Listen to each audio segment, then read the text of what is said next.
Okay, so I just turned on the stream. YouTube is taking our stuff. We are now live. It says our connection is excellent. Thank you, YouTube. And that looks good. And I will go into the orientation room and watch me be a total hypocrite, and we'll see if I actually have my sound on. Oh, there we go, and we're live. And so you can actually mute the window in YouTube. So if you look on the window, you should now see the live stream going on.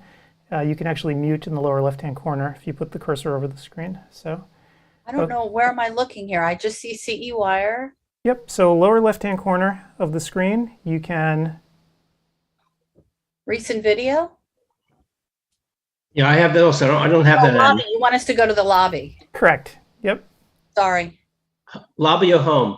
Nope, there we go. We're live. And so, all right, so mute that, guys. It works. I did. All right, good job. So we did it. We all made it. And hopefully other folks are making it here too. And we could say hi to everybody.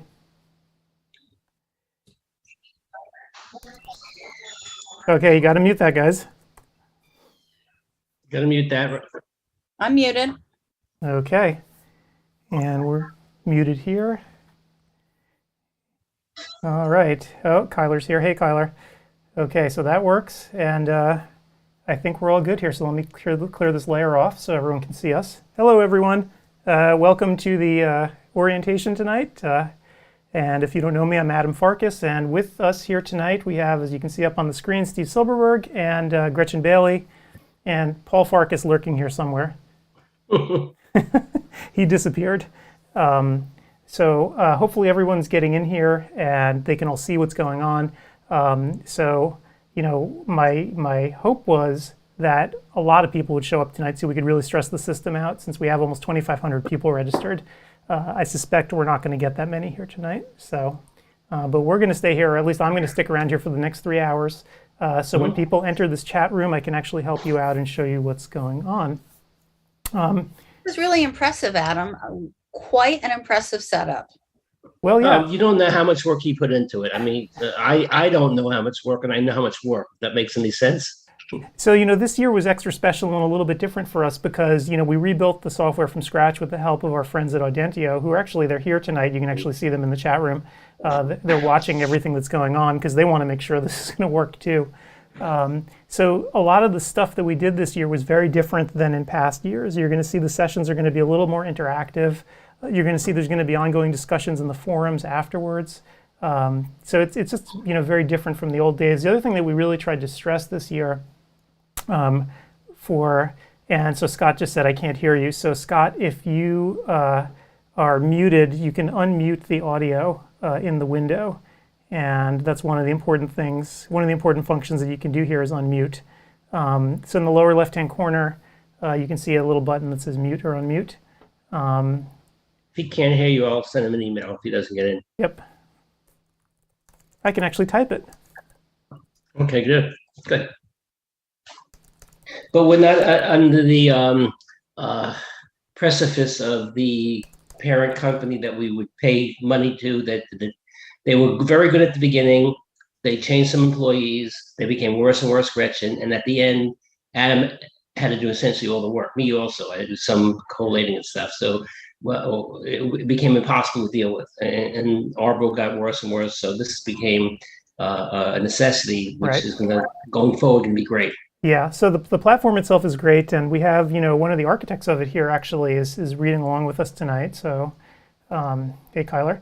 And if you have any questions, this is actually the time for it. In fact, even I may have some questions as well about how to do certain functions. So on the left side of the screen, you know, you guys can notice there's a lot of different things that you can do. And I can even bring up a window and a window here to show you guys.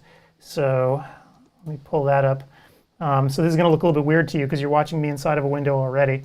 But on the left side, it's like picture-in-picture TV, Adam. Yeah, it is. But on the left side here, you can see the tabs down the left where you can do separate things, you know, that have to do with the conference. So obviously, you can see the upcoming talks that are going to be happening, which is kind of cool. A little bit different from the old days, and actually, it's showing you right now what's in session, which is just us here in the lobby. But what's kind of cool about this with the upcoming streams is you can look at everything that's going to be coming up, and you can even add it to your Google Calendar if you want to.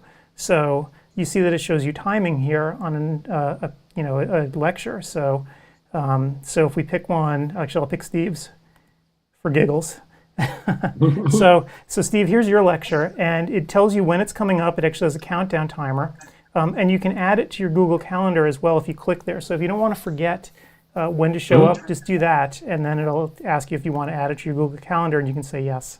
So not blowing my own horn, but I mean, this is like, I've called this year the year of presbyopia for optometry. So myself and also Clark Chang is giving a lecture on, he's doing the whole field. I'm doing the drugs that just been approved.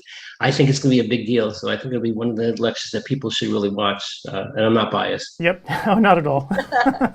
Well, you're not wrong, Steve. There is just so much to discuss in what's coming with presbyopia. And now that we've got Acuity out there and more to come, it's an exciting time to be a presbyope. And I don't know if I've ever said that before, or if we'll say it again. Yeah, it's interesting, Gretchen, that you don't hear ODwire, you don't go on it so much, but we have testimonials from docs who've been doing it themselves, taking it, and pros and cons, obviously. And like you probably know, Vuity is not the best of breed, I don't think, of what's coming down the pipeline.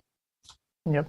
Yeah. I want to try it though, just for the hell of it, to see what happens and how I feel. But I worry about the adverse event of headache. But kudos to Allergan and AbbVie for being the first on the board, which is really, really exciting. So yeah, I mean, there's all good stuff to come. Yeah. We're not talking about, a vitreous macular hole where it affects 1/10 of 1% of the population. You're dealing with 30-40% of the population might be interested in this. Right. Yep. So anyway, let me pull this up again. So anyway, so that's your lecture. So people can add your lecture to their calendar. What they can also do, if you notice beneath each talk now, you'll see a few different things. There's a direct link to the survey. So when you finish taking a class, you can easily take the survey, which COPE is forcing us to. There's also a place where you can download each handout. So one other huge change that we made this year is that we really asked all of our speakers to please give us handouts, because we know that so many people like to follow along with them. And in the past, people were always scared to do it. Oh, I don't want to give out my content. But we're like, look, the world has changed. No one's going to steal your stuff. It's okay. So please give us a PDF of your handout. So now you can actually follow along with the handout as well by downloading it, just by clicking download handout. The other thing is, as I mentioned, every single course, whether you watch it live or on demand, has a discussion thread back on ODwire. And when you click on it, it takes you right back to that discussion thread. So you can see I just clicked on it and here I am in Steve's discussion thread. So if you have questions after this show is done, you can easily just come right back to the thread and ask, and the speakers are there to help you out with it. And they've been very cooperative. They're challenging because they're all A+ speakers, but everyone has a thread on ODwire. They all responded. So they will get an email when somebody asks a question or interacts on their particular thread. So, I mean, Gretchen, you know the field. Look how great this is. Handouts, threads on ODwire. Nobody does CE like this. That's really, really cool. And even though I'm sure that all the speakers hate you for forcing handouts, it is helpful for after the fact, and especially because the only people who can access this information are those who are registered for the conference. So it's not like random Joe Schmo out there is coming to take your stuff. Yeah, right. And in fact, it might prompt people to listen to your class at a future date. So for example, somebody can't get to the class this weekend because there will be on-demand courses available. They might see your handout and then decide to jump in and listen to your entire lecture. So I see it as helping other ODs, not giving away your information. And the truth of the matter is, if they want to steal the information, they can take a screenshot of every particular slide as it comes up and still have the same exact thing they can collate together. So you're not giving them anything they don't have anyway. Yep, absolutely. Can anyone hear me now? Oh, hey. Yes, we can hear you, Paul. Yay. But I have my volume up. Is that supposed to give feedback? Well, if you're watching the stream, unless you mute the stream, but you sound okay right now, so things, I guess, are okay. Hey. Okay, I'm in the middle of the volume. Let me just check. Gretchen, if you want, I'll take you out to lunch Thursday or Friday at Javits. Just let me know. I would love to have lunch with you. But the only problem with having lunch at Vision Expo East is there's nowhere good near the Javits. So No, there isn't. we might have to take a little travel. Well, I know the city. It's my city, That would be fabulous. not your city. You're like a number You 5 have city. Or something. Central in the background, and you have New York in the background. Me? No. Is that the Chrysler building behind That's you? Philadelphia, dude. It's Yeah, Philip and Steve is at the Javits Center there. You see the I said, Javits Center for me, Paul? He's ready to go to Expo. Yep. Excellent. That's Philadelphia behind you. Behind me, yes, it It is. looks like, I could have sworn it was New York skyline. What do you have also Javits, Adam? What? No, this is the usual CEwire locale behind me. So not Javits. Well, In that what was it spacious originally? Portland loft. Right, it's the spacious Portland loft right down here. So, Okay. but yeah. So okay, so interesting. So I'm actually back in the chat room here now, and Yeah, let me and I'm minimize looking this. at. So one thing that I noticed was when I ducked out of the lobby and then came back, the prior chats disappeared, and so I have to actually ask Kyler about that. About is there a history of these chats? Because my plan for this is to take all of the old chats, like if people had questions in a class, and put them into the discussion thread when everything's over too, so questions don't get missed. So that's going to be one important thing that we can do. Okay. And so There's a lot of chat to scroll through. yeah, it definitely will be, although, some lectures have more chat than others, so we'll see how it goes. But anyway, so I was giving you guys a tour before I forgot. I got distracted by Dad coming in here, so again, we're here in the lobby. So let me actually go back again to show everybody what's going on here. So obviously each room has its own chat. So if you get lost or confused at any point during the event, go into the lobby, and we're just going to be here doing this literally for 2 days straight, so we can answer questions in the chat for you. So that's this is sort of the one-stop shop. If you have any sort of trouble once you're logged in, come to the lobby. I'll be here, Steve will be here, Paul will be here, Gretchen will be here. Someone can help you figure it out. So again, Leave a message. Hmm? Write a physical.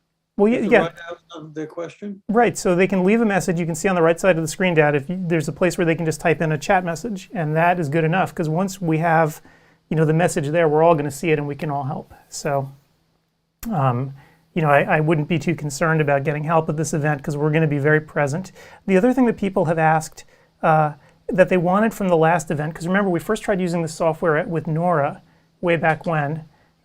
There is on the software itself, people were asking, how can I see who's in the room, right? Because normally you can't see who's chatting in a room, or at least you couldn't at Nora. So it's like, well, I don't even know who's here. So Audentio did the smart thing for us here, and they created this. Do you see there's a number up here where I'm pointing with my cursor at the top of the chat room? Yes. If you click on that number, it will actually show you the users who, or at least it should. I don't know if my version of this is going to. I'm seeing you're pointing at upcoming talks. All right, can you see my cursor now? Now I see CEwire orientation. Or maybe we're behind. Oh yeah, you're probably behind, so that's why you can't see Yes, it. But yes, anyway, Oh, there it is. Now I see it. So Now there's I a see thing it. that says viewers up here, or users, if you click on it. And that can give you a list of everybody who's in the room. Then if you want to contact a person, you can click on their name. And I'm not sure if this functionality is working tonight. You can then send them a private message on ODwire. So if you click on their name, it'll pop a new window out for you. And then you can send them a cool. private message. So, because that's... Kyler says it'll be fixed tomorrow because Yeah. he's still working on it. So Okay, yep, yeah. excellent, Well, Kyler. Thank you. Kyler, could I ask you another question? As long as we're here, I'm responsible for the speakers being in the room, and often, sometimes they're not, and I have to find them some way or the other, text or whatever. Is there, when you look down that list of people, is the speaker highlighted as special, or is he just part of the list of people in the room? They're not special. Oh, Trust me. I can answer this one because we went through this. So I actually made a new user group for each speaker. So the speakers are going to have a little something next to their name, I think like a star or something. So as they're Great, chatting, that's all. yeah, as they're chatting, you're going to see that there's a star there.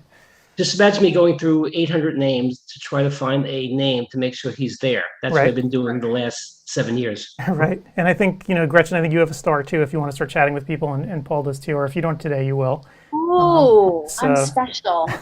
Ooh. Could you also private chat? Yeah, so the way it works is when you click on a person's name, it takes you to the private messaging section of ODwire where you can set up a private message to go back and forth. We didn't do private interactive chat because it just got to be a bit too much. Because most people are going to be in there watching the lectures, so we wanted to give you a space where you can actually start a private conversation on ODwire and get back to it later, so you don't miss out. So kind of nice. I mean, that was the real point behind doing all of this, right? We used so much of the functionality of ODwire because it gives us so much. So for instance, the file repository, right? The place where we're leaving all of the handouts, that exists on ODwire itself, right? So I just clicked on it, and if you ever want to go back, here they all are, right? They're all in this one spot that only CEwire people can access. And it was nice because it also gave us version control, which was something we didn't have before. So if somebody updates their thing, we can actually put it right in there. So Paul commits the cardinal sin of not turning his ringer off.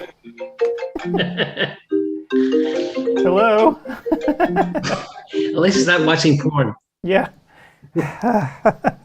Adam, the thing I really like about this is how it integrates so well and interfaces with ODwire, because you have such a robust community and people come to chat, and it was almost a sin that they were not, CEwire and ODwire were not really connected, and now it's seamless and one is part of the other, which I think is really how it should be. So kudos on all of your hard work and bringing the ODwire community into CEwire, and then also bringing CEwire attendees into ODwire. It will be very, very interesting in the coming months to see how the two, sometimes overlapping, sometimes discrete audiences or groups come together and interact to the benefit of everyone. Yep. Well, the thing that I really like about this is that what we're going to have is this private space with all these discussions just for CEwire folks. And I think that the conversations are probably going to be a bit higher level, right? Because you have people who have a common knowledge base. If everybody sat through Steve's lecture, they're all going to be in his thread talking about it. So I think it's going to be pretty cool. And so let me... Someone asked what were they missing if they attend March, and I said the only thing they're missing is the fact that they can't get, really, we designed it so they can get all 60 credits online, live, interactive. They go to all 3 seminars. It's a better deal than anybody else is doing. Right, and let me bring up that point again. I'll show you guys. So you can see on the left-hand side of the screen, there's a thing that says schedule right there. And I'll click on it just so you can see. Here's the schedule. So the schedule right now is a PDF, right? I didn't go super high tech with this. I wanted to make it as clear as possible. This is actually designed to be printed. I tested it to make sure that you could actually read it when it's printed. Oh, excellent. All the presbyopes, thank you. Exactly. Well, hey, I'm one of them. So I was like, you know what? I want this to be clear. So you can print it. But one thing that it's also going to have, and it doesn't today because I ran out of time, is I'm going to make these clickable. So since you can easily go back to each one of the lectures and mark it in your Google Calendar, I'm going to make it so you can click on each one of these, and it'll take you right back to the stream where it lives, so that you can easily mark it on your Google Calendar if you want to, or if you're in a panic and at the last minute you see a class that you want to get to, you'll be able to click on it and it'll take you straight into it, running live. So imagine that, all of that linking in together. Yep. What a concept. Okay, good. Add a little quality control. I'm coming in clear. I Yes. see a picture of you now, but I think you were clear. But Gretchen, your eyebrows are hopping up and down. And your hair is going. Paul is not used to Zoom and Zoom backgrounds. You're blurred. Is that something that has to be, or can you fix it? Can you fix what? I didn't. Well, that is Adam's question. This is hilarious. No, Dad, this is so it's very clear, Dad, that during this pandemic, you have not spent much time on Zoom. So what's going on there is that Gretchen has a background. And Steve is sort of blurred. Okay, so the way this works is that Gretchen has a background and she needs more light if she wants it to actually get better, but I wouldn't worry about it because, to be honest with you, 99.9% of people are used to Zoom looking like that, so I wouldn't. Well, mine is also my hair, remember? Right. Yes. Yeah. No, We couldn't make it work when I was there with you. Yeah, that is true. Gretchen brings up a good point. When Gretchen, wait, hang on for a second. Okay, so Dad, I'm going to turn out a light now. I see that there's a reflection. Okay, on so my set. Dad, wait, stop for a second. Let me explain something to you. Let me explain hair to you. This is something that I think. I don't know about hair. Yeah, so. Adam, you might want to put us on video so our Yeah. poor attendees can see. Is Audencio saving this? No, so the everyone knows that if you use Zoom, that hair is actually one of the most challenging things to do with a chroma key. And Gretchen was actually here in our little studio that I have here, and you can actually see behind me how good our chroma key is. And the reason that it's good here is because this place is actually lit like a studio. This behind me is actually a true green. I can attest to how hot that office is. Yeah, but even then, even with all those advantages, Gretchen's hair was still incredibly difficult to light properly because it's blonde and curly, and against that screen, it's really hard. So I'm actually kind of impressed that Zoom is keeping up as well as it is with you, to be honest. Right. I just want to let people know Adam's basement is not 4,000 square feet. Tragically, and it no. is not a basement. Please, he keeps saying it's a basement. It is lovely. Okay. Well, I'm glad you like it, but it is definitely a basement. But let me bring this back around. Whoops, to show you guys one more time. Adam, sorry, I'm interrupting you. I noticed that when we're whenever we're speaking and we're behind you, that we look blurrier than when we are not behind you, like on our own Zoom window. So Steve looks like a blurry mess. I look like a blurry mess. Interesting. So in reality, though, when I see it here and the way people are perceiving you, it looks the same. So unfortunately, you guys are getting sort of the short end of the stick by logging into Zoom and doing it this way. What the people are seeing is actually better at home. Okay, cool. That's fine. As long as everything everybody's seeing is clear. Yep. You're okay. You're just popping in and out with your hair because of the background, but you're clear in mind, and so is Paul. Yeah, when I see the pictures of all of us simultaneously, they're all clear. Yep. Only when I get the close-ups that. Yep. Okay. When you get the whole screen. Yep. So yeah. So let me just bring it back for the audience if there's anybody still here. I think we're getting a bunch of people logging in and actually looking around. So again, download the schedule. Right now it's just a PDF, but again, I'm going to try to make this PDF clickable so that when you click on it, it's going to take you straight into whatever class you want to watch as well. Or at least if the class isn't running yet in your spare time, you can just click on it and then add it to your schedule whenever you feel like. And hopefully that'll be done tomorrow. You can do it as well, or just the participants? Oh, so the only people who will be able to do it are people who are participating. Nobody knows, all of these links, right, outside of people who registered for the conference. You guys are the only ones who are getting these messages. Yeah, but can we do it if I wanted to click onto a course? Oh, yeah. Yeah, I mean, right now, like I said, right now that PDF is just a PDF, so it doesn't do much other than print very clearly. But hopefully by tomorrow I'll have it finished and all the links will be made. Hey, Adam, we have somebody, Michelle Hoff is saying that she can't click on anything without being ejected from the meeting. She's a star. Yes, Michelle, we do see and hear you. So Michelle, it doesn't necessarily, when you click on a link, like the ones on the left side of the screen with the handouts or whatever, it doesn't eject you. It actually opens up a new tab. And so your meeting should still be behind you. The only time that it actually moves away from the lobby is if you go into another room. So if you click on the Rooms tab, that will actually take you out of here. And it won't pop open a new room, because what we didn't want to have happen was we didn't want rooms running simultaneously, right? We didn't want you to log into room 1, click a tab, accidentally pop open a new window, and room 2 would be running at the same time. It would be a mess. Oh, that's a way to crash the system if a bunch of people do that at once. Yeah, or drive people insane, right? Because they're going to have tons of different audio feeds coming in. So it'll bounce you out if you try to go into a different room, very much like in real life. But the other things at the bottom where it says forums and handouts and schedule, those will just pop open a new window for you. So you'll still have access to the room that you're in. It'll just be in a different tab. You just have to find the tab and go back to it, if that makes sense. That's also good, Adam, for arbor control, because somebody might try to click on all 3 rooms and, in quotes, watch all 3 lectures at the same time. Yeah. Because it's a time thing. They can't do that. Yep. Yeah, so definitely quite a useful function. So yeah, so I mean, I think I've shown you guys most of sort of the biggest stuff. Also, the sponsors link, that actually just goes right back, and I think I should probably talk a little bit about the sponsors for a second. As you know, most of what we do here is user-driven. It's not sponsor-driven, which is very different from a lot of other CE conferences these days. I won't mention names. But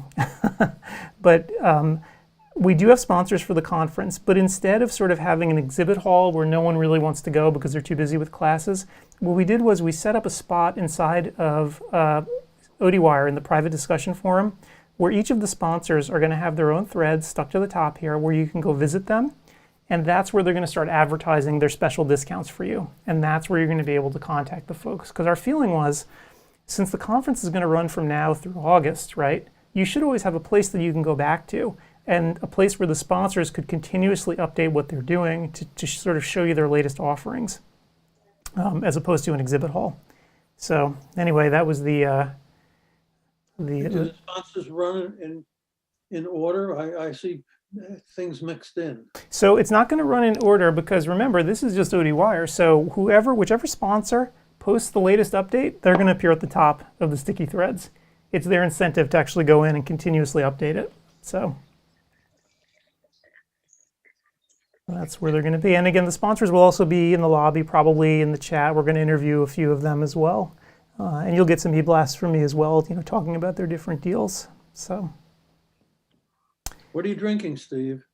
Craig recommended for this Pinot Noir, Craig Steinberg. Oh, which one and where from? This is from Portland. It's called Menage a Trois.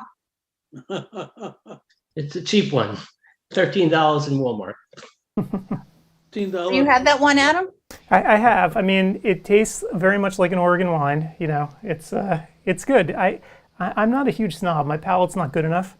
So to me, a lot of Oregon Pinots taste the same to me because I can't tell the difference with a lot of them unless they're really extraordinary. Don't tell me that because I'm following your wine advice. Well, I mean, there are some that are obviously better than others, but for the most part, once you cross into like the $14, $15, $16 bottles, they're good.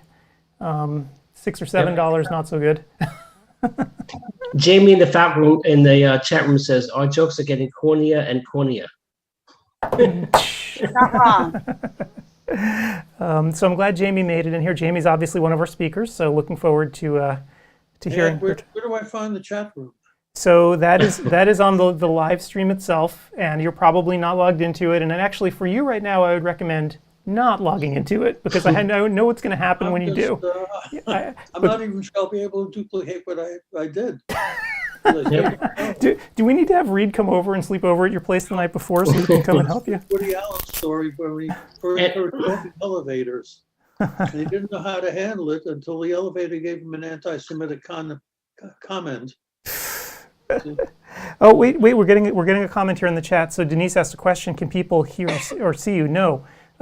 We can't. And so One again, way, sorry. Yeah, it means you just have to listen to us ramble on and on. And They can't see us? No, we can't see them. We can't see them. Yeah, So they see us. they can see us. So, but we can't see Well, or they hear can't them. see us now because Adam. Oh right, has sorry, a- I've covered you guys over. you keep, Sorry about you that. keep I keep taking it off the camera. There we go. So There we now go. they can see you.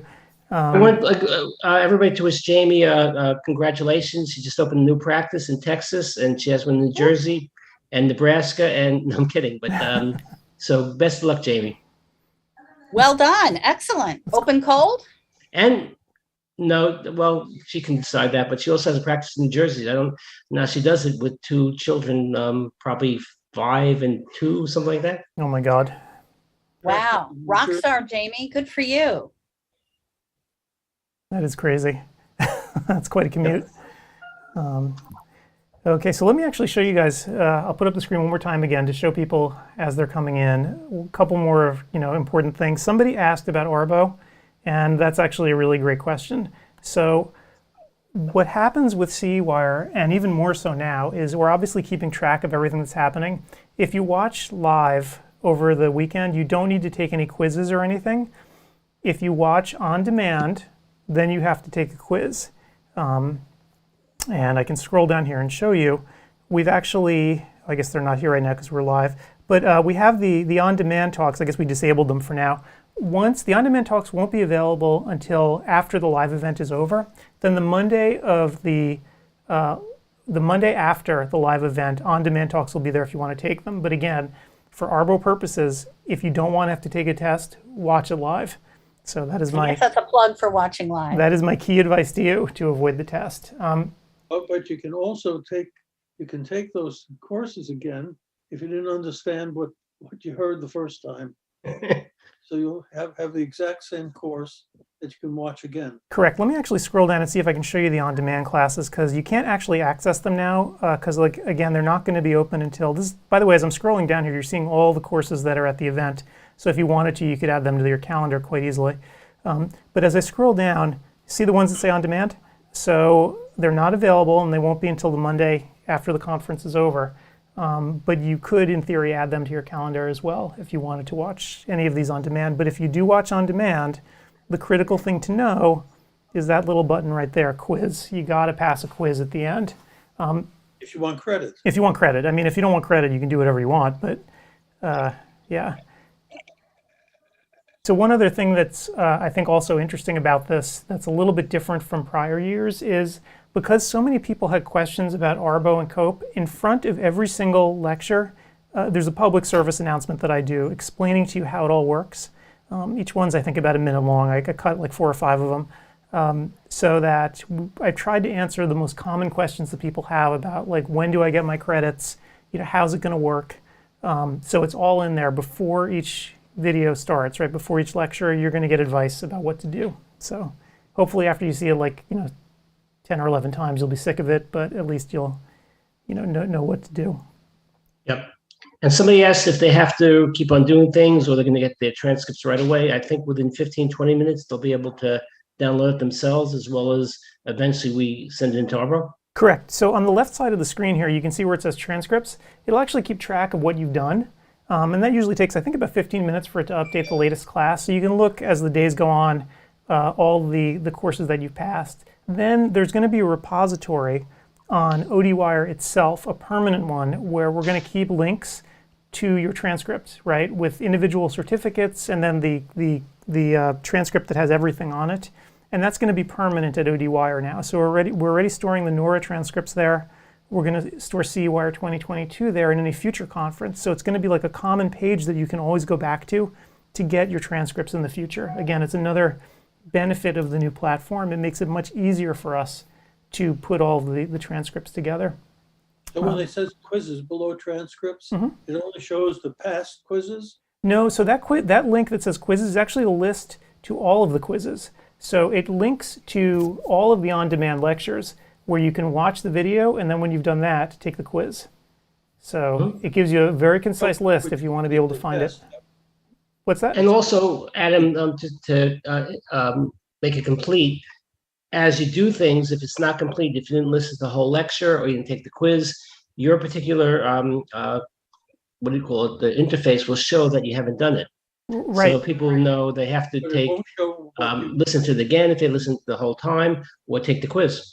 Yep. But you have to take the whole quiz again. It just won't show you where you made a mistake. Oh, no, that's not allowed. Yeah, so it doesn't tell you the answers. But as Steve was pointing out, the platform will actually show you what you've done. Like, why haven't I gotten credit yet? Well, it'll show you, well, you haven't actually watched the video, or, well, you haven't gotten to 70% on the quiz. So it'll actually show you what you still need to do.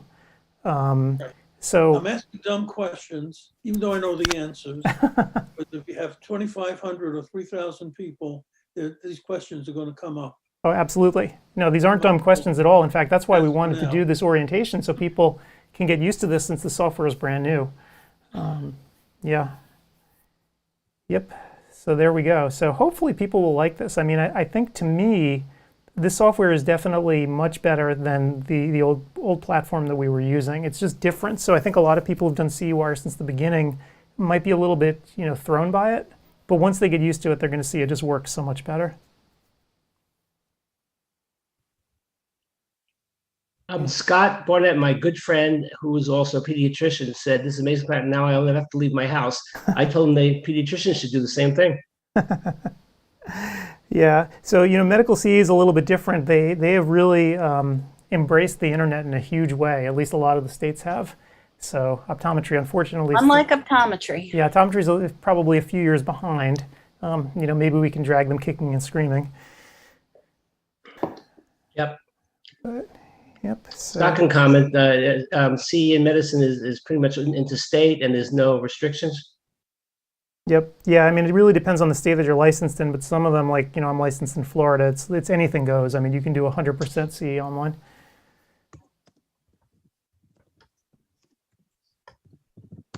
Okay, so let me keep showing. I'm trying to think if I've missed any of the big features. I think we hit most of them.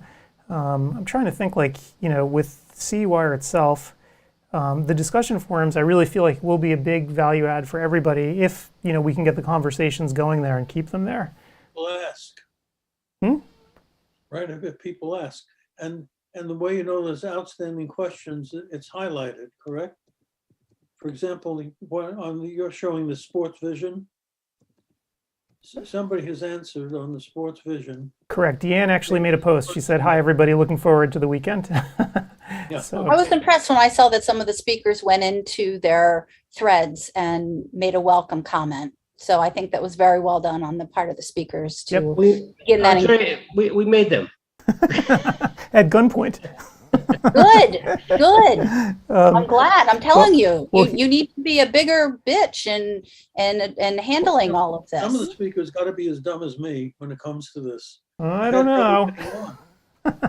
They're getting on for their course. Well, And $100,000 a credit hour, they can come. the real reason that we wanted people to actually put, a welcome message, up in their thread was because when they did that, it was an indicator to me that their account was set up properly and they're ready for the weekend, right? Because if they could actually do that in the private area of ODwire, I know their account's set up right. And I know that they know how to log in. So the day of the event, we're not going to have the situation as we've had with all the past CEwires where people panic. Oh my God, I can't log in. But if people have managed to log in properly tonight, then they're already logged into the event. So it shouldn't be a problem going forward.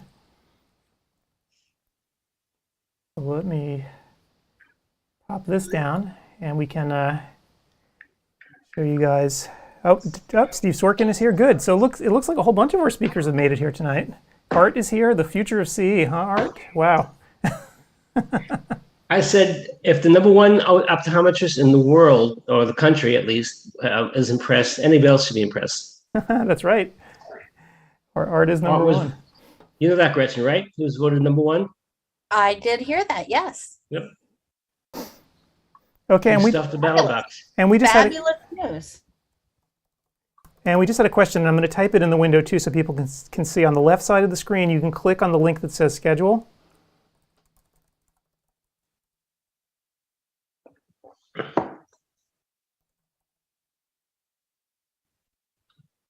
Okay. And hopefully that's answering the questions.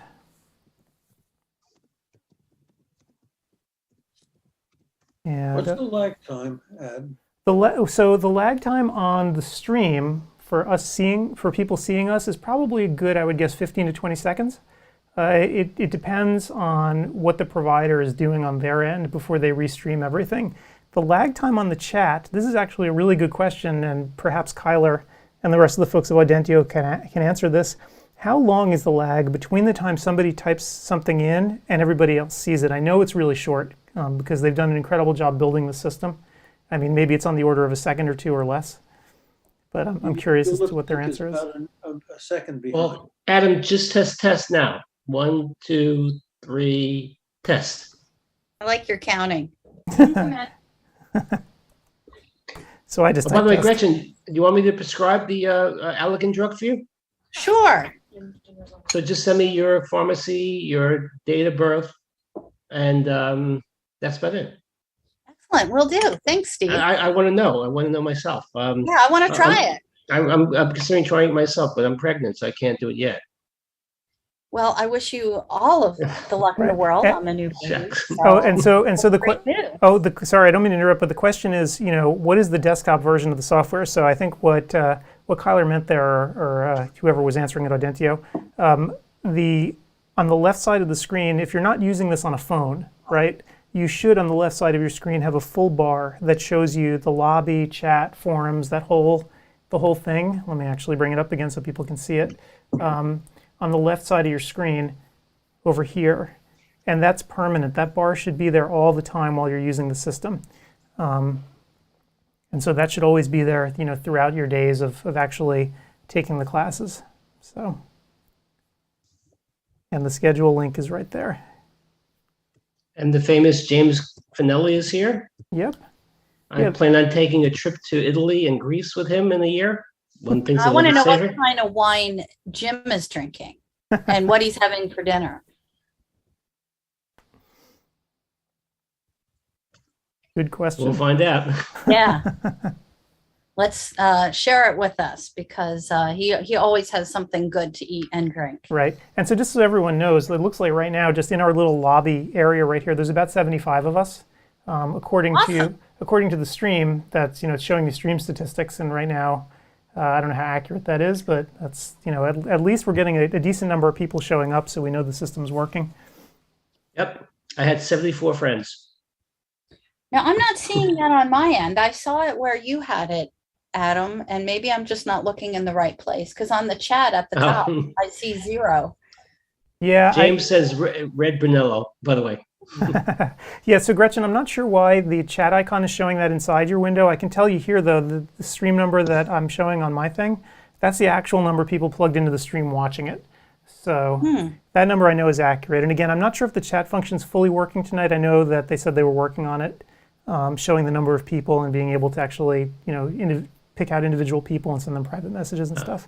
So, oh, cool. Yeah, I would love to, Kyler, if you're listening, I would love to know just so we can randomly throw that fact out whenever we're talking over the weekend. Yep, small bug we're fixing. Yep. Small bug, excellent. Yeah, and Thank you. Yep. We're still going to be at 15-second delay or something like that on our live stream with respect to the website itself. Correct. So when you stream out live like this, obviously we're mixing a bunch of different video streams together, right? Like you can see me here, you can see you guys on a Zoom call coming in, and then we're rebroadcasting it. Then that gets re-encoded and then streamed again. That's why there's a lag of 10 or 15 seconds. There are actually ways on the live streamer's end where we can make the lag lower, but it's dangerous to do because sometimes when you try to push out that much data in real time, it gets a little bit hinky on their end. So we like leaving what they call the latency higher like this. So I thought it was because of Gretchen's potty mouth. I didn't realize it was technology. that's just Sorry, Gretchen. Hey, now I was muting because I'm eating my salad and I didn't want to crunch in your ear, but okay. I mean, Paul would have me on the dump. It's a reputation. It's not an observation. Yes, I do have a reputation as having quite the. What's that? When we speak, do you get a lag time? Well, no. No. So no, because that's the whole idea. I'm seeing you guys in real time. Then I have this computer here that's mixing all of this junk together, and then rebroadcasting it for everyone else. So well, but nothing's real time. I'm a physicist. It's the speed of light. Right. So Steve, do you have a pair of +2s that isn't a bifocal? Me? Yeah. I can't pass it through the computer. You're looking down all the time at the screen like that. I have progressives. Yeah, so you don't have, because I have progressives here, and I would have to do the same thing. Yeah. And I have +2s here. I don't want to tell you where I got them, but Well, I need +1s with a 3-cylinder. It's a little bit different. It's optometry. You don't know that stuff. so you don't have an extra pair of computer glasses. No, because I have cylinder in my RX. Oh, so Dr. Johnson asks a good question here. If you're chatting in one room and it goes to the time of another class in a different room, how late can you be? My recommendation to you is don't be late. You can be, obviously we built the system so there's some slack, so you can just be a little bit late, sort of like in real life where people show up a couple minutes late into a classroom. But the software is going to be counting how many minutes you spend in each room. And if you go past a certain threshold, it won't count you as being there. So my advice would be try to get to each class on time if you can. We've made it. In fact, I've double checked each lecture to make sure they won't go over time. So you should have time to actually go into the next one.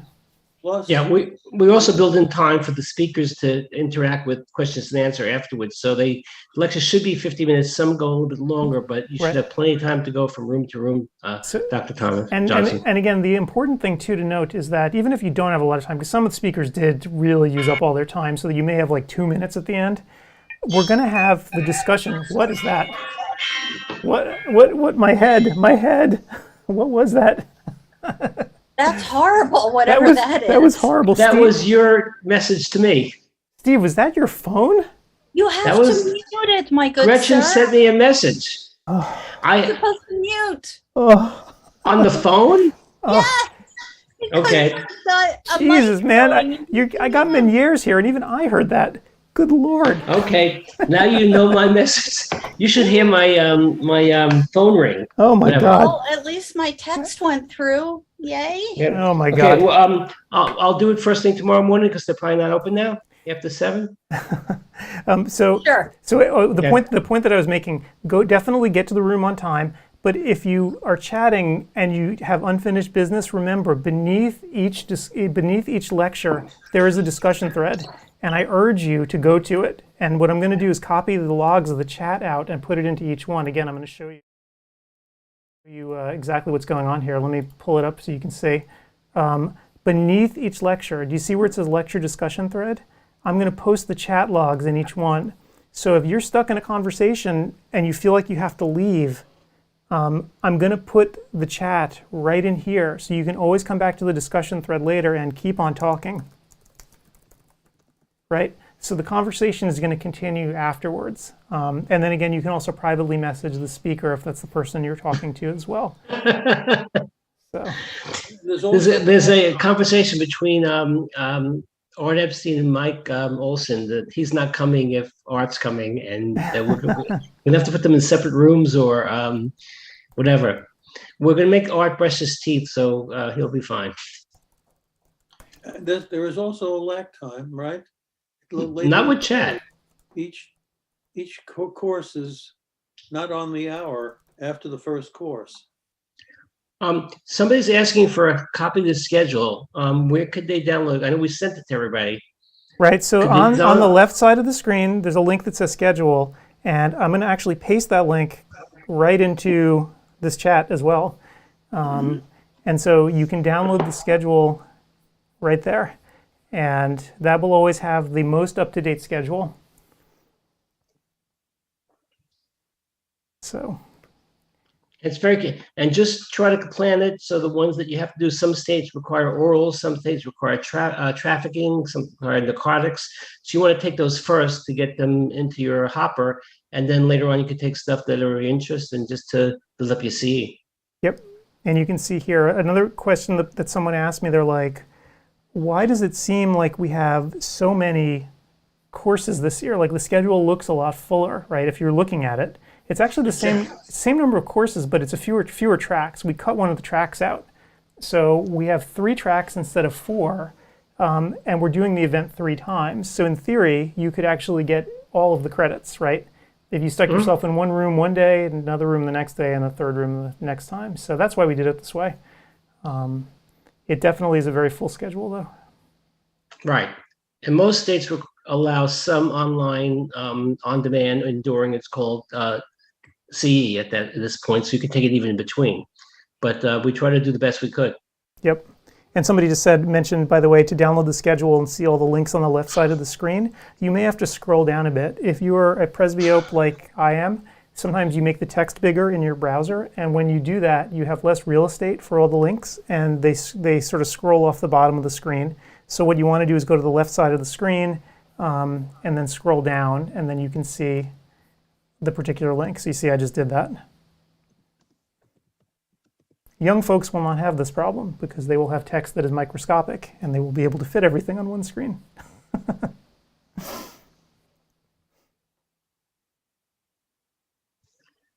Yeah, in fact, it's a funny thing, you know, when we develop a lot of the stuff, we do it on these gigantic monitors. So sometimes we forget most people are not going to be using gigantic screens. They're going to be using, you know, regular laptop screens. And so actually that's what I'm using right now to show you all this. This is on a laptop. So I just have to scroll down a little bit to find the schedule link. Adam, when you say you change servers, are there like servers that are just available for people to use, or do you have servers that are like in cabins in Vermont or something? Oh, He's so got all of that. well, so the way it works these days, in the olden days, physically you used to have to build these servers by hand and go into the data centers, and I haven't done that in a really long time. Now there are companies that keep these basically a warehouse full of servers that just sit there and they wait for you to need them. And then you provision them through software, just through the internet. So for instance, with ODwire, I upgraded it to a much larger server than it had been using previously, just to get ready for this crush of traffic that we're going to have. But I didn't physically have to do anything. I just did it virtually. Now, obviously, you have to pay for it, right? Because you're paying not only for the machines, but you're paying for somebody else to manage them. But that's how it works. And even Audentio on their end, I was talking to them about what they're doing to scale their system up, because this is actually a relatively large use case for live streaming, right? 2,500 people at once is not small. So we'll see how it goes. But wait till we get to other technologies in the future with virtual reality and holograms. You need more data and more servers and more bandwidth, etc. Kyler actually has an 8K screen. Now I'm really jealous. Yeah, I see that. I didn't know it went as high as 8K. Oh, you need a pretty hefty video card to drive that thing. I got to actually see what he's doing. Do you have monitor envy, Adam? I do. I mean, I didn't until just now, but now I thought I had the best. I had a 32-incher here. It was 4K, and now I feel inadequate. Kyler, I think man, you need to go shopping, my friend. Yeah, geez. Excellent. So yeah, Jamie's taking off here, I see in the chat. So catch you later, Jamie. Thank you for coming out. And yeah, so far so good. It seems like everything's working properly. Okay, so question here, the unfortunate question, another CE credit question. Do live classes and on-demand classes both count as online CE?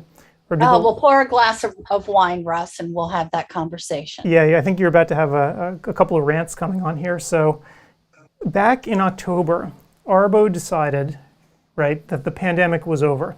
They unilaterally decided that the emergency was done and that you can no longer count online CE as being equivalent to live CE, right? So they said, that's all done. You guys don't need that anymore. Even if you have speakers standing by to text chat online when you're doing online CE, we call this now online interactive, right? And if you watch on demand without the speaker being around, we call that enduring, right? And so we have both kinds of classes here at CEwire. There's the online interactive, which is this weekend, and then enduring, which is whenever you feel like watching, you can watch it. The enduring stuff, you have to take a quiz, obviously. Whether or not online interactive is considered the same as live has been left up to the states now. So it's up to your particular state board to decide if they will accept it the same as live. So I know that all the states out here on the West Coast are accepting it as live, right? It's equivalent because they don't want people going to in-person conferences. But it's really hit or miss depending on the state. So that's the best answer I can give. And it's going to change, I believe, June 30th, and they're going to decide something, whatever they decide. It might be different, it might be the same, it might be what it was beforehand. Yep. So I made an impassioned plea to them when they did this back in October, please don't do this. They did it anyway. But they said that what they're waiting for is in June, all of Arbo is going to meet in Chicago. I guess they have the meeting of the poobahs, or I don't know what the heck it is. Where they're going to decide. Well, they always have a meeting at AOA. Right. So I guess that's where the meeting is. And they're going to decide, like, what's going to happen going forward with online CE. And I gave them a piece of my mind. I mean, I told them what I think should be done, right? Whether or not they listen, I have no idea. Yeah. You know, my idea for them was, you know, if you think that online CE is not good enough, make the standards higher, right? Force people to do extra stuff. Make sure that, you know, the speakers are there, make sure that, you know, the materials meet a certain standard, that there's testing and all this other stuff, but who knows what's actually Testing, happen. a quiz, interacting afterwards is fantastic. We're trying to do the best thing we could possibly do. Yep. I've gone to other CE courses just to test the waters. I have like 150 credits every year because I try to do everything. And I've actually gone to webinars and live where I've skipped them. I never listened, and I took a quiz before the requirements were there, and now the requirements are there for on demand. And I passed the quiz without taking the course. It's not right. I mean, we're monitoring things, we're doing things the right way, and some CE just requires you to take a survey before and take a survey afterwards. It's crazy. Yep. So we're trying our best. And Frank just asks about Virginia in the chat, and the answer is I don't know. Maybe other folks can tell you what's going on in their states. I only know the West Coast because I live out here. I don't really know what's going on in a lot of other states. There was a question on ODwire this morning about Arizona, Mm-hmm. and my was check with the state board. Yeah, I know East Coast, New York allows, I believe, 20 online that counts as live, and the rest they can take on demand, but it's not going to count as live. And New Jersey, pretty much the same thing.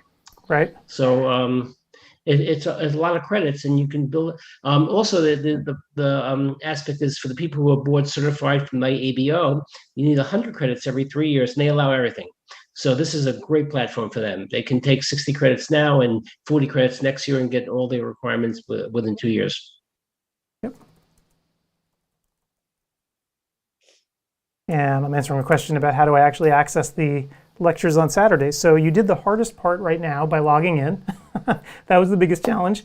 And then on Saturday, you're just going to click on the link on the left where it says upcoming talks or rooms, and then find the room that you want to be in at the right time, and you click on it, and it'll start, and you'll just sit there and watch. Yep. And it'll be up a few minutes before, right, Adam? Yeah, so the way it works is, again, this is a technical detail. When you get into a room, there's going to be a countdown timer showing you when the lecture is going to start. I think it gives you like a minute before it starts. Mm-hmm. So you have a little minute in the beginning, and then there's my stupid public service announcements. So that's another 2 minutes that you're going to kill. Not stupid. Not stupid. You're going to get sick of them, though, after hearing them a few times. But so you have a grand total of about 3 or 4 minutes in the beginning of each lecture before you really have to start paying attention. And it's only on the hour, the first hour of the day. Then on, it's not on the hour. Correct. So if I pull the schedule up so people can see what's going on here, you're absolutely correct. Let me show everybody. What we decided to do with this particular talk, in the past, as people may have remembered, the lectures flowed into each other, and it was just rapid fire, and that's really inhumane. Like, you didn't even have a bathroom break. Well, Q&A. Yeah. So what we did now, though, was we put breaks in between each. So you can see there's 5-minute gap between each class. So you have a little bit of time between each one to go do something else.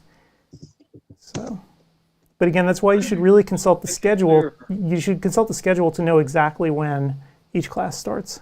Ed, did you do something to make this thing clearer than it was before? Oh, I zoomed in. You just made it larger. Yeah. You didn't do anything for clarity. No, I just zoomed in. Oh, the presbyopes would be happy. Okay. Let me tell you, actually, creating these schedules was not as easy as I thought it would be, because I really did want to do something print-friendly for everyone that you could actually read. In the past, that was a little more challenging to do, so this should be about as clear as I could possibly make it. Adam, I have to say that I really do like the way that you have the 5-minute breaks in there. Do you anticipate people having trouble with the times because it's an odd time? So do you think that we're better off doing on the hour and then having 15-minute breaks? Yeah, I mean, it's hard. There's so many credits. Time well, yeah, goes that's over. true. Then you also start burning clock, but at some point you're going to be starting at 10 after the hour and then 20 after the hour. And right. I'm just wondering if you were cautioning somebody else to not be late. Do you anticipate that this might be a problem? Well, that's why I kind of want everyone to download the schedule beforehand, and I'm going to be shooting out multiple e-blasts between now and then, urging people to actually look at the calendar and pick what they want to take beforehand, and even go into the system. Again, once this PDF works where people can click on a class and it'll bring them to the schedule where they can mark it on their Google Calendar, I'd urge people to do that so that they know exactly when these things start. Because Steve's right, there were so many credits when we were making this that it was really difficult because you can see, like, this is on Sunday, the very last one. Look at how late it runs. I mean, it runs till 9:30 on Sunday. That's damn late. It's super late, and that's But you know what? Apparently the AOA thinks we all want evening courses too, because those are running late in Chicago this summer. And I mean, I feel terrible about it, although I don't feel that terrible because I'm going to be waking up to get here to start the stuff at 6 a.m. on my time. So you need to go hit Starbucks first. Seriously. So yeah, this was a challenge actually because we do serve, you know, the entire country. It was really difficult to know when to start and when to end. Yeah, definitely more challenging this year. People are asking what they have to do because let's get really basic. If you watch the lecture live interactive, that means the speaker is in the room. You don't have to take a quiz. You'll get the transcript and we'll send the information to Arbo ourselves also. So you have two ways of getting it. If you watch it on demand, which is called online enduring, is that correct, Adam? Yep. Then you do have to take a quiz. Again, you could get your transcript right away and after 15 minutes, and we'll also send it to Arbo. So it behooves you to watch it on live because first of all, it's nice to talk to us. And secondly, it's you don't have to take a quiz. Right, and you can see actually the slide I have up here right now is the waiting room for this particular lecture. Notice there's no quiz link here. That's because it's a live lecture, so there's no quiz afterwards. So that's why showing up live is kind of nicer because you don't actually have to take a quiz. So, and in terms of Arbo, by the way, we're going to be submitting this first round of credits to Arbo probably on the Wednesday, I would guess, after the show is done this weekend. And then once we submit it, it's going to take Arbo a good week to 10 days before they input it into their system. So don't expect to see your credits in the system for about 2 weeks. Mm-hmm. But it's still pretty efficient, and you could download your own transcripts and take a picture and send it to Arbo yourself if you want to. But if the calendar is not a problem with your state, then just wait for us to do it, and we will do it. Right. Yeah. And again, so you might just want to wait for us to submit to Arbo because that's usually easy. And Audentio, we know, is reliable about creating the transcripts properly. We worked with them on Nora, and it was bulletproof. So we know the system works for that, even though we've never used it at this scale before. We're pretty confident that it's going to work fine at the event. And I just want to show people. Hopefully I can find it. As you're talking, Adam, I've taken other CE courses online, first of all, to get education. Secondly, just to see the other platforms. And I've got my certificate like 3-4 weeks later and never sent it to Arbo. So we're trying to do a lot better and make it a lot easier for the attendees. So hopefully they'll appreciate that. Yeah, so I'm going to see if I can bring it up because I haven't actually deployed it yet, but I might be able to show people. So let's see if I can show people what I'm talking about here. Okay. Oh yeah, that might actually, no, that failed. Hold on.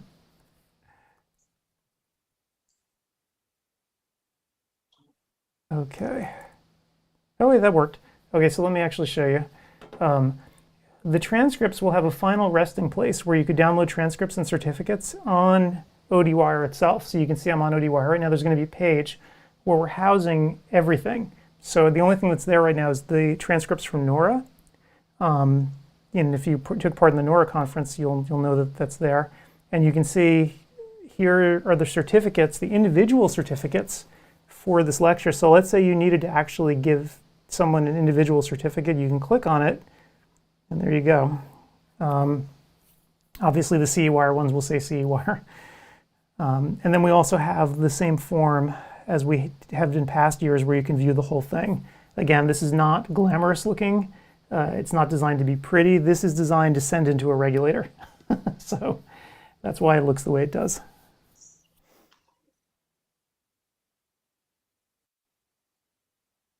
So hopefully, Well, I think this is fabulous, Adam. You went to a lot of trouble and a whole lot of time and energy behind the scenes to get all of this to integrate so seamlessly. And I think that once that people have gotten into their first class or two and we get the first conference behind us this weekend, that everyone will find this interface much, much easier to use. And as I said earlier, just the interface between CEwire and ODwire is is wonderful. And I can't wait to see how the two communities come together, and you boost both, that you'll get more discourse and more conversation and high level discussion on ODwire. And then hopefully too, you'll bring over some ODwire folks who will be more interested in checking out CEwire. So I think it's great that you've got both ends of the spectrum here coming together, and everybody can integrate. I think it's just wonderful. Yep. And I know how hard that you have worked behind the scenes and how long you toiled into the night Well, with many bottles of wine yeah, it was to make this happen. You know, Well, I had lunch today. We finally got out of the house, and I had lunch in a French restaurant for lunch. And what they've done is to say thank you to the workers in the kitchen. They've added a tip, a percentage of the tip onto the bill to pay the people in the kitchen. So Adam, I think you deserve a tip.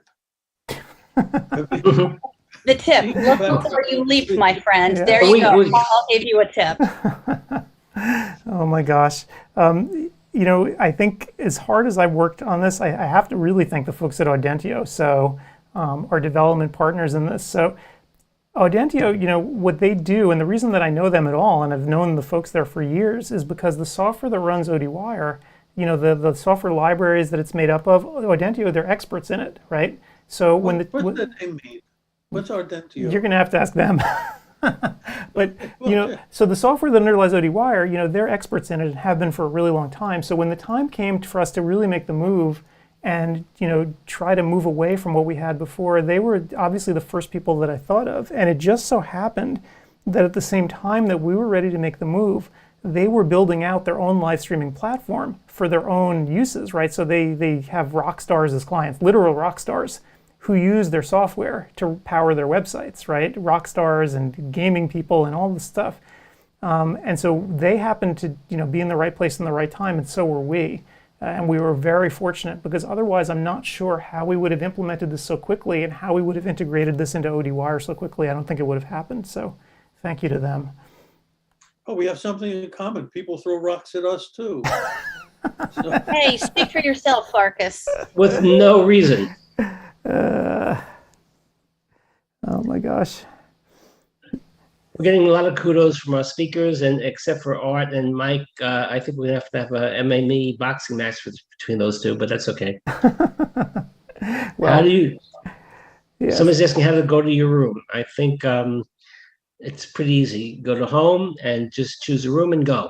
Yep, and on the left side of the screen, you can see where it says Rooms and Upcoming Talks on the left. So again, if for some reason you can't see all of this stuff, it could be because your screen is too small, like if you're using an iPad or a phone or something. Take it to a desktop, and this should be pretty obvious, right? You should be able to see all the stuff on the left side of the screen. You just go to the room at the right time, and once you're in the room, the video should start playing at the proper time. So I hope that kind of makes sense. Yeah, and it includes seeing the schedule. If you scroll down, you can see the schedule, you can see your transcripts, everything is there. how many people in the room now, Ed? Good question. I'm not actually in a place where I can see it, but let's see. Let's go. I think a lot of people came and left, which is nice. They wanted to be part of It it. still says 65 here. I mean, the idea was that people would be wandering in and out. I don't expect people to stick around. I mean, I'm going to stick around because I want to be able to help people who need it over the next few hours. I expected more questions, though. So either it's overpowering and they don't even know what to ask, or it's so simple that they don't need it. I think one of the challenges with having a practice right now, I mean, first, I'm glad you did it, Adam, and give people the opportunity to play around with it. But because the classes aren't yet live, we're not able to go and click into a room. So people are saying, how do I get to this? Or how do I get into this room? Because they're clicking on something and it's not working. So I think Right. that's part of the challenge, is that you just can't go there yet. And you think Right. it's not working, but Right. it's just not live. Right. The best you can do is just click where the little calendar is, and you can add it to your calendar. That's all you can do. But just know that when you're in that room for real, when that class is supposed to start, it will start. Just like this live stream started at the proper time tonight, right? You came into the lobby, and then all of a sudden, half past the hour, bang, it started. That's how it's going to be with the lectures as well. They will start on time. They're programmed to. So that's part of the platform. It's the when you set all of this up, you have start and stop times for everything, down to the second, right? So we know that these things will start when they're supposed to.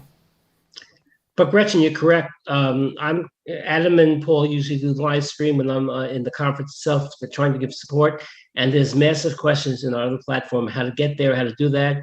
It just wasn't efficient. And even people that went from year to year forgot how to do it. Now, this hopefully will be so easy to do. Hopefully people won't have questions, but if so, we'll still be here. Yep.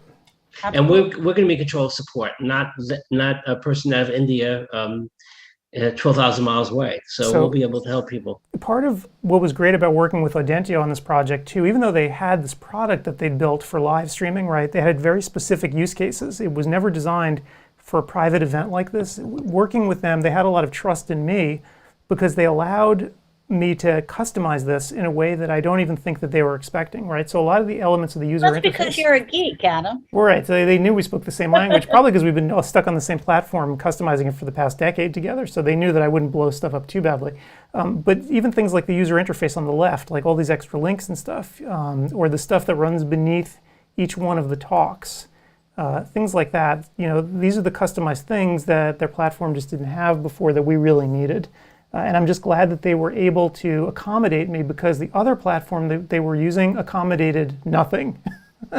Literally nothing. Any request I would make would fall on deaf ears. And that's why we couldn't evolve CEwire past what it was if we stayed on that platform any longer. We had to move. Right.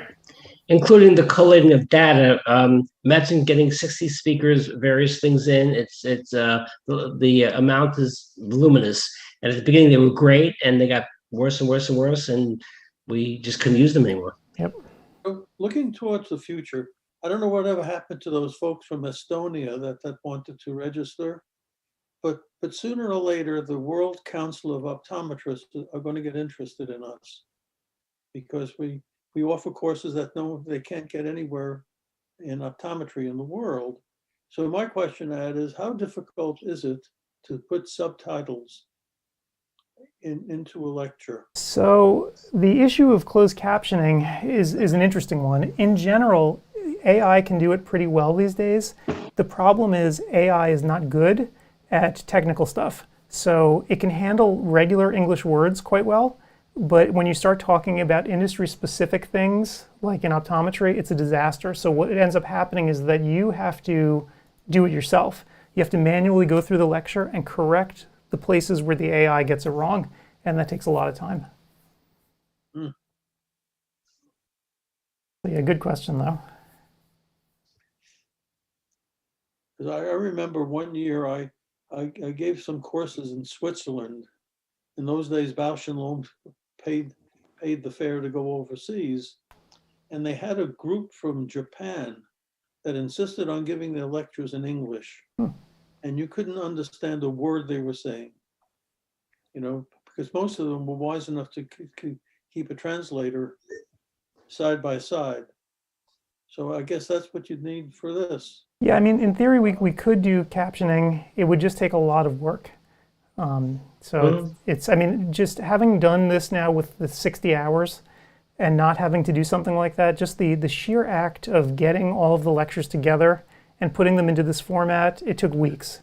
So I can't imagine what it would be like actually doing closed captioning as well. It would be a nightmare. Yeah. I think most of the Western European countries, Germany, France, maybe France, England, maybe England, understands English. Yep. And so, and countries like Switzerland, Denmark, I believe it's like 77% of the people under 55 years old understand English in these countries. Yep. Yeah. Somebody's asking a question about being a provider for CE broker for Texas. I know that's a platform for Florida. I'm not sure it's totally the provider for Texas. Okay, are you familiar? Yeah, so here's the Texas issue, and I have not yet registered with CE Broker. That's something that I do need to check out because Texas, so should I get up on a soapbox? Is anyone listening to this? I mean, am I going to get in trouble? Maybe not. Jennifer Garner's So- listening to it. Okay, so I'm gonna I get up see on her the movies all the soapbox. time. The use of CE broker is absolutely 100% wrong. It's morally indefensible. How do you like that? So CE broker, for those who are unaware, is a private third party that handles the administration of CE credits. And basically, sort of like you have your little ARBO website, CE broker does this professionally for states. So a state will say, we're sick of handling CE credits ourselves. We're going to outsource this to CE broker. And oh, by the way, doctor, you're going to pay for this. You're going to pay a fee for CE broker. And oh, by the way, CE provider, you're going to pay a fee to CE broker too. Everybody's going to pay. And that's just the way it's going to be. So the state, which by the way, you're paying taxes in these states, right? So they're supposedly supposed to run this for you. They're outsourcing it because they don't feel like doing it anymore. Now, Florida was the first one to do it. Texas, I guess, is another one, and it's ridiculous. As a provider, what this is doing is creating a huge amount of expense and work for us. So tomorrow, I have to go in to CE broker, the Texas website, and figure out how to do this.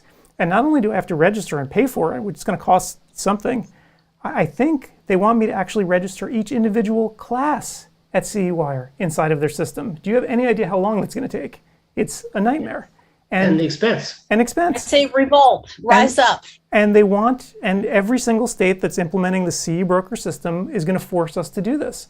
It's insane, especially when ARBO exists, and ARBO already has a website where you can do all the stuff. We're going through that process anyway. Why would you do this? Yeah. So, yeah. Well, Just like- I think it's called the value added. For who? You should Well, they charge do it because they can. participants in that state and let them squawk to their state board. Well, whoever It's is in not charge, good. whoever- If we added up to $10 to each course, then they're not going to not take the course for the extra $10, but they may start squawking to their state boards. well, I have some real words for the people in Texas who decided to implement this. I mean, this is ridiculous. Texas already forces CE providers to register with them every time you have a class. Like they don't just honor ARBO's credits, COPE credits. You actually have to do stuff. Illinois does the same thing, actually, right? I had to go through huge hoops to make us an Illinois provider that was just obscene. It took And pay a months. significant fee. And I had to pay like $500 or something, and it took months, and I had to deal with the Springfield, Illinois, the Secretary of State, and all this nonsense. I'm like, this is insane. We already have ARBO. It's already set up. Why are you doing this? So, yeah. That's why Dr. Bornett, who's left since, who's MD, they don't have to do all that stuff. They get, the whole nation gets the same CE credits, CME is what it's called, Yep. and they don't have to do anything. Yeah. Now, if you're registered for a broker for CE broker for Texas, are you also registered for Florida? We're going to find out tomorrow. Because I don't think they're going to deny me. What I think they're Yeah. going to do is make my life a misery. They're going to force me to do all this extra paperwork and administration.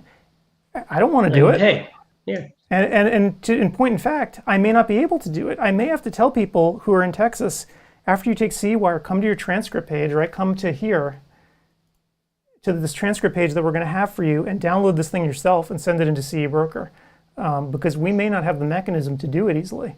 So yeah, and all of this was completely unnecessary because ARBO already built the tools to do this in optometry. Right. And we're talking about the second and third most populous states in the country. Yep. I mean, Florida's a lost cause. I don't even market our services to Florida at all because they don't allow much internet CE anyway, but Texas actually does allow quite a bit of internet CE. And for them to do this is just wrong. I don't know. I mean, I feel morally what they're doing is wrong. So that's my soapbox for today. Well, that's your answer, Jennifer. We're trying, and I think it'll be okay. Oh, I'll do it. I'll get it done, just like I did with Illinois. I wouldn't let that go. I mean, they rejected my application in Illinois the first time around. I'm like, are you serious? Yeah. We've issued more CE credits than any other organization over the past 5 years.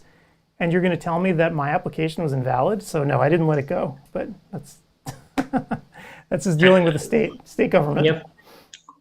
I'd be remiss to ask Jennifer, how's Ben Affleck? But I'm not going to do that.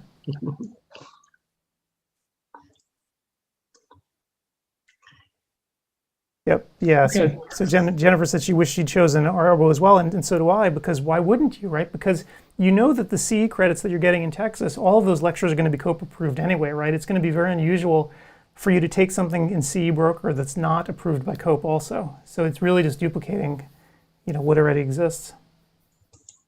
Mhm. So, yeah, it's just infuriating. And Michelle just mentions that Arbo, there is an annual subscription fee, and that is true. However, I will say this, the money that you're paying into Arbo goes directly into them certifying your lectures, right? 100% of what you're paying into Arbo goes for them to run their website, but also to pay to actually get your lectures approved, to send out to reviewers and so forth. They're not some disinterested third party like CE Broker that's, some website run somewhere that the states contract with. And I know that, as Mike Olson has said, Arbo wasn't exactly flying around on private jets. It's $20 a year, Adam, and Yeah. it's deductible. So it's whatever, $13, $14 a year after taxes. Yeah, It's totally, it's $20 a year yeah, to see.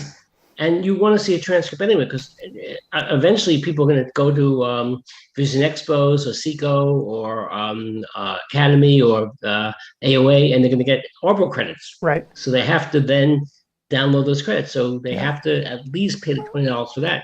Yeah, I mean, I find what these states are doing absolutely infuriating from the perspective of a CE provider, erecting these barriers that are completely unnecessary.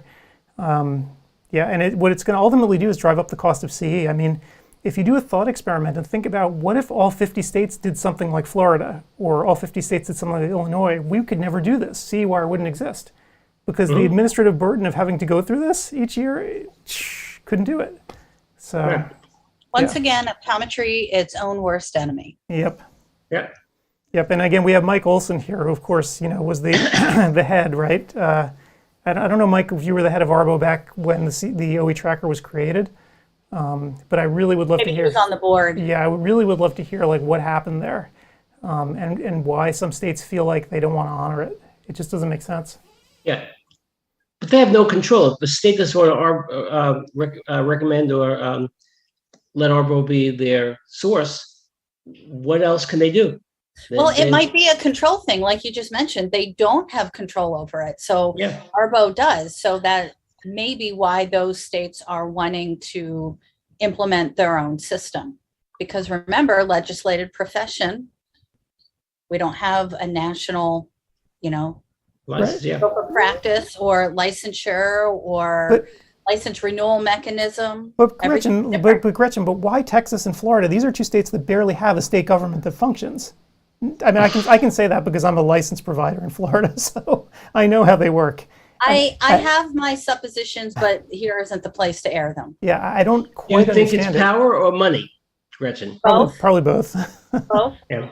Everything to do with continuing education is money, and everything to do with legislation is power. Broadly speaking, painting with a very broad brush. Okay. It's just infuriating. So I'm not. Well, thank you, Jennifer, for giving me that link on the TOB board. And by the way, the Texas Board of Optometry has been very easy to work with in general. When we want to get CEwire approved in the past years, it was super easy. You just send them your stuff, you show them what you're all about, show them that everything's COPE approved, right? They like that. So when they look at that, they always want to know, did Arbo approve your stuff? And if you say yes, then they give you the big rubber stamp. So I'm just not sure why they decided to do this all of a sudden. Maybe they just were sick of running the systems themselves, and they were just like, we're going to wash our hands of this and just outsource it to a third party. So, yeah. Oh, well. Well, one day private equity will own all of optometry and they'll control the CE in 2045, and worry about Paul at that point in time. And that'll work out real well for everyone, I'm sure. Yeah. So anyway, hopefully I'll get Texas straightened out before this first live event. If not, just know that we're trying. It's not always easy to work with these states, unfortunately. I wish more of them actually were like my home state here in Oregon, where it's like, whatever, you want to do 100% online, knock yourself out. Right. They don't even care. And in fact, I've actually been contacted a number of times by auditors in different states, and it's really funny dealing with them. Most of the time, they're very reasonable people. They're like, we're auditing Dr. So-and-so. Did they really take the CE? And, you just say, yeah, they did it. And you show them this basic paperwork and they're fine with it. So it's kind of an interesting thing. You always picture that there's some official process going on and it's kind of scary. But when you actually deal with the people on the boards, they're usually very easy to deal with. Well, be careful, Adam. Don't complain that something's too easy, because when you do that, then Right. that's when things change. Well, wait, maybe we're actually not doing a good job. Oregon might say, oh, they say it's fine. Maybe we should have some other process. So be careful. Be careful. Careful what I wish for. Everyone's really laid back out here, though, so I don't think we're going to be changing any process. Not anytime soon. Yet California, Gretchen, allowed everything online to be live. Yeah. So it's basically the whole West Coast, right? California, Oregon, and Washington. It's all online. Hey, be grateful, but don't brag that it was easy, because it will come back to bite you. No, yeah, fingers crossed they don't make it harder. But yeah. So anyway, we're trying our best, and I apologize if the process isn't always as smooth. But when we have to deal with so many states, it gets to be a handful. In fact, I had someone from New Zealand contact me, and they're like, "Is it good for New Zealand?" And I'm like, I have no idea what's going on this year. So they actually got me in touch with their board, so we can again get everything rubber stamped, so we can get that through, and hopefully that's going to be done in time. So we had the whole group, Gretchen, from Estonia that wanted to come online. They wanted a discount because they have no money there, and hopefully we'll get them online. That's awesome. It's really great to get this education out to doctors in other areas of the world, because when you think of optometry as it stands here in the US, if you look at, it's mostly UK Commonwealth countries where there's also optometry, although they're not able to do as many things as ODs are here. But so there's Canada and the UK and Australia.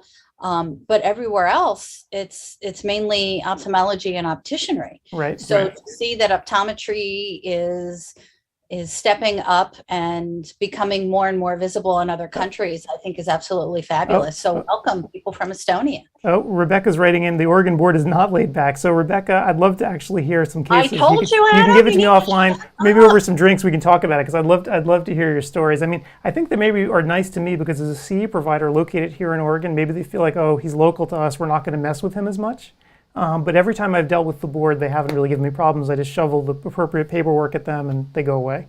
So maybe you need to stop talking about it, Adam. Yeah, maybe I should.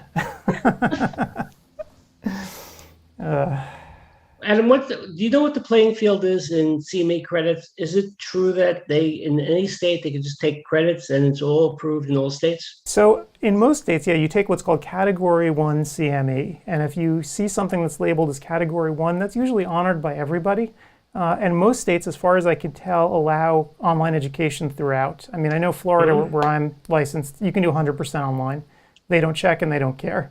As long as it's Category 1 CME, if you do it online and you give them the certificates, that's all you need to renew your license. And in fact, you don't even, now that I'm thinking about it, they use a CE broker type system too, and they never really audit it, at least from my experience. As long as they have the system in place and whatever software they're using tells them you've reached 60 hours or whatever it is, they'll just rubber stamp you and say you're good. That's medical. Yep. Each of these people have boards that they have to pass and then take again. So if you're an ophthalmologist, for example, I'm certain that there are ophthalmology boards after they become certified as ophthalmologists that will then have to take some sort of course to pass every couple of years for proficiency. So that's the same thing to this, Paul, in optometry, except the board certification has not penetrated the rank and file. But you still have to take more courses. You have to do some other things, jump through hoops. So it's almost the same thing. Right. And so for basic CE, though, for licensure, you can do everything online. But to actually keep your board certification, that's a totally separate thing. That's much more rigid and strict, depending on the specialty. Some specialties are easier than others, right? And there was actually a scandal several years back where internal medicine, where they had a huge scandal where the people who were running their actual board exams for internal medicine, they were accepting kickbacks or something, and they were flying on private jets on Lake Olson and Arbo. It was it was a huge deal. And, you need to get in on some of that action there, Adam. Yeah. So but eventually the people in internal medicine said, we've had enough. We're not going to do this anymore. So screw you and your maintenance of certification stuff, and they disassembled the whole thing. So yeah, that was an interesting case. But it shows the differences between our archaic profession, which is getting more archaic, rather than going to mainstream medicine profiles or areas, it just makes no sense that we're just like pigeonholing ourselves, and it's all about the money. It's all about the states, and it's just Right. it's just So, not see, right. so Art, I think, logged out. He was also talking about commercial support, and I think Art and I see very differently about commercial support in optometry, and I'm sure Olson has a different view too about it. I personally feel, and again, I know that our sponsors are here, I know they're listening to me, and I know they're watching, but if I can get on my soapbox again, I personally feel like the pendulum has swung a little bit too much to allowing sort of anything goes in CE, and probably because of the pandemic too, where the standards of commercial support in optometry are too low, and there is a lot of influence that goes on, especially if you see the events that are free, right? That are 100% sponsored by industry. Oh, it's a commercial. It's going to be, whether Arbo says it is or not. It's going to have to be, right? Because there are events right now that you've all seen online that would not exist without these sponsors. And just, based on my experience Take you back to the 1970s. Oh boy. The Academy didn't have any exhibits. The American Academy of Optometry met in Chicago, always at the Drake Hotel, always the first week in December. And you have to be in Chicago in the first week of December, overlooking Lake Michigan, to know that you'll never leave the hotel. It is miserable. And the fact was there was no exhibits. People paid for the speakers from the income from the Academy.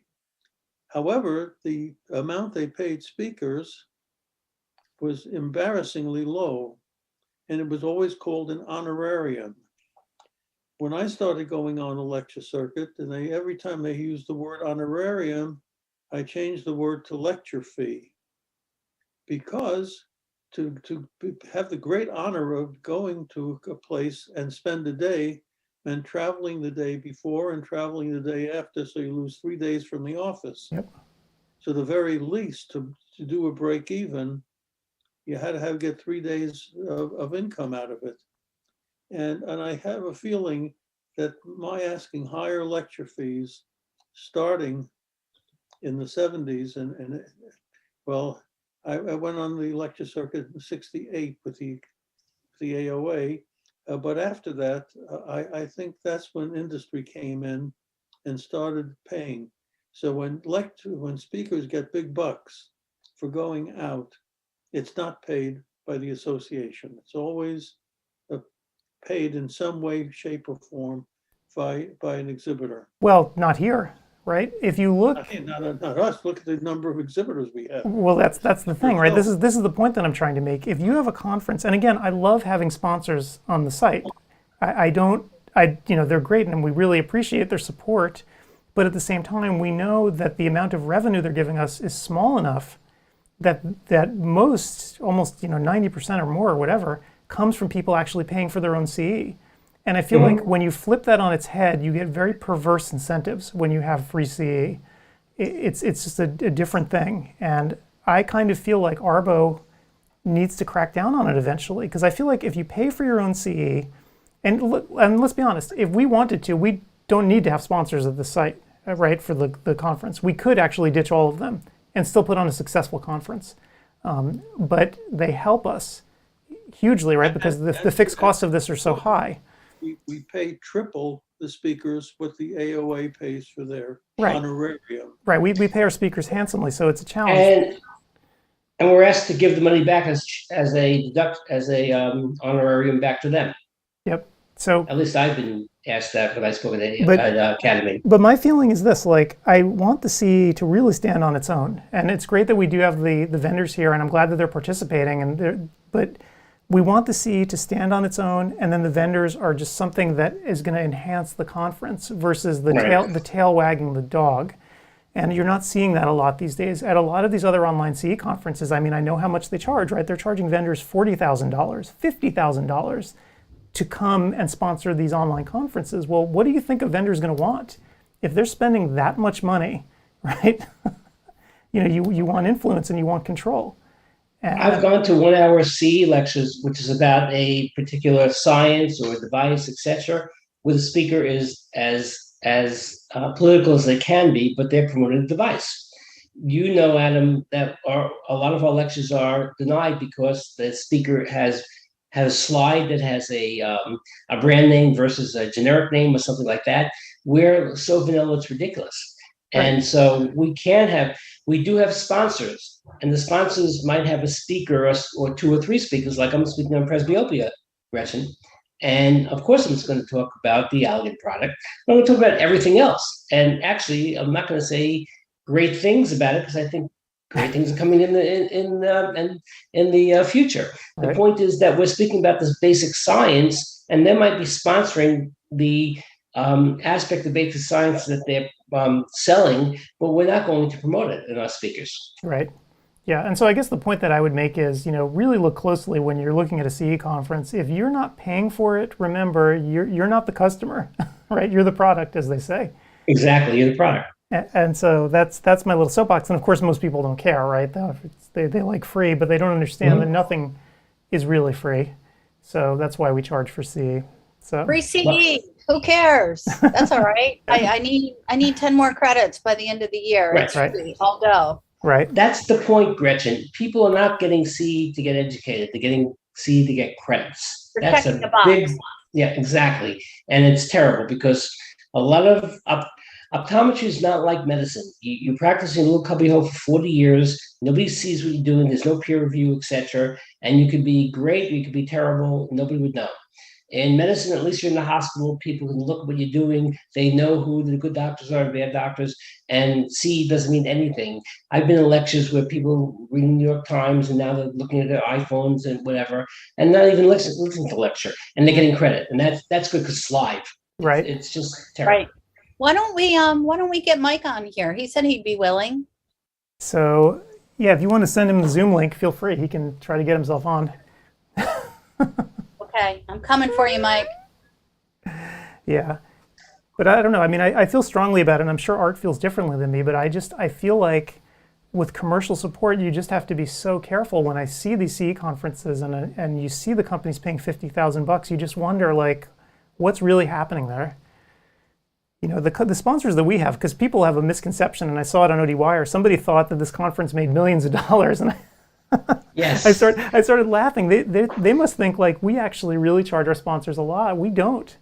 Well, it's not that we don't charge them a lot. They don't pay a lot. You're going to see the marketing to the public coming up next month. Yep.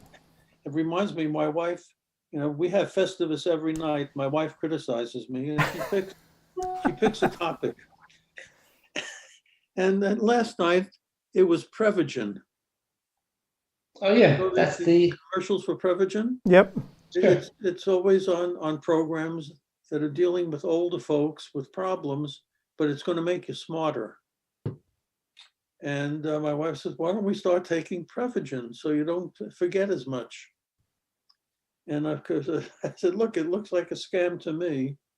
And I went on, of course, onto Dr. Google, and sure enough, oh my God! Real science behind Mute it, Steve. Steve. I'm going to do that now. I'm gonna pitch it out the window.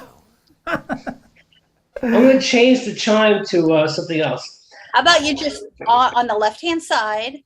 I know how to do it, Gretchen. A bunch of times. Steve's becoming a walking stereotype. And by the doing way, it. I'm to your muting point it. of not making $1 million, Yeah.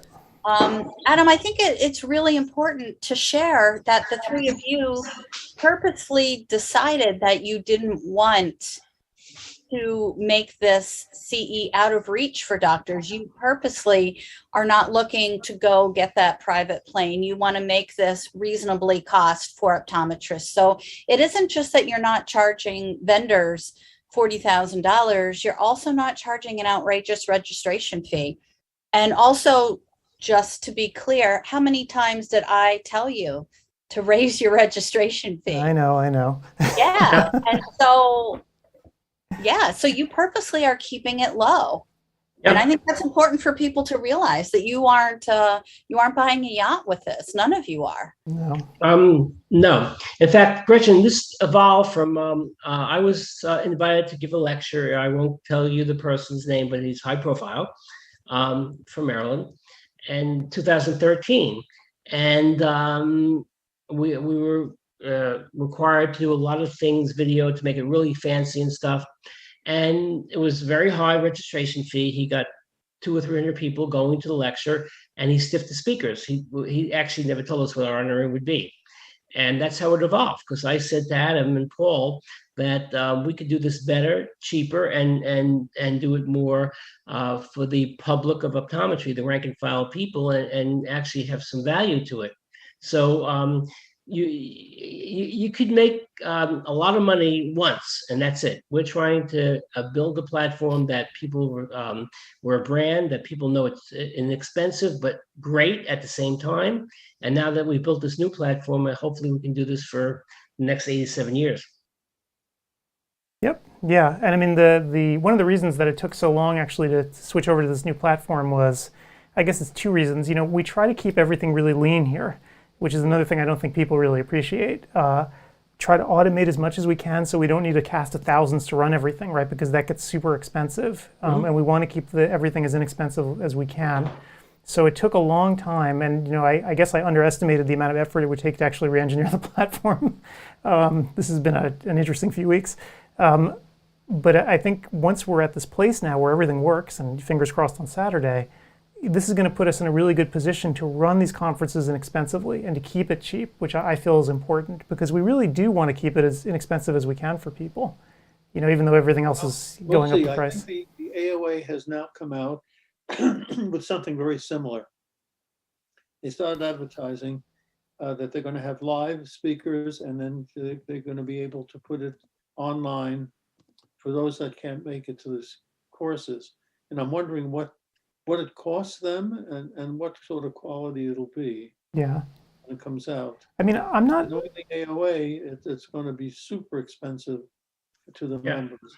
So, not but for the courses, but the setup to make it happen. Well, the question too is the quality there, right? So for instance, I actually registered and went to the American Academy of Ophthalmology meeting this past fall, and it was not cheap. I'll tell you that. I think the registration fees were like $1,400. Wait, you registered? I did. I felt like this was something that I should do. I didn't want to be, you know, one of those hangers on. I wanted to actually get the full experience. I wanted to be able to sit in the classes as well. So I did. So I paid full freight, and I wanted to see what the experience was like. And I have to say, you know, not that I needed these CE credits or whatever, but if I did, and if I needed to maintain my board certification in ophthalmology, it was an incredible meeting. You know, I see why people keep going back to the academy, and they're willing to spend $1,400 to do it because they did such a great job. So I think CE, you know, expensive CE can be okay, but you got to deliver the goods, right? It has to be good. Well, and also looking at ophthalmology, though, there are only a handful of meetings, whereas you can't swing a dead cat in optometry without hitting a meeting. You can have a meeting every single weekend. There are national, there are regional, there are state associations. There's even city associations that have meetings. And so there are too damn many of them because hello revenue stream. And ophthalmology, there are some more specialty meetings, but you've got ASCRS and you've got Academy, and those are the big meetings for ophthalmology. So you might have some smaller retina meetings, some smaller glaucoma meetings, but in terms of the rank and file, they've got one big organization, which is the Academy, and everybody goes to that meeting. Yep. And they are a much more cohesive group, and they do a much better job at bringing people together than optometry does. I mean, we've got AOA and Academy, which are our two big national meetings. And then you throw in the expos and CECO, and then state meetings. And then we've got retina this and glaucoma that, and contact lens this and myopia that. And they're not bad meetings. They're all good information, but there are too damn many of them. That's why you don't get that same feeling or that same immersive experience, because people can't go to all those meetings. Right. Yeah, so it definitely is a little bit different in ophthalmology, but I guess my point is, though, if you're going to charge somebody a lot of money, you better make it good. It can't be an also-ran conference, or actually like the specialty lens meeting in Las Vegas, right? That's another really interesting and good conference, right? Very Fabulous meeting. very targeted, expensive, right? Not cheap to go, but really good.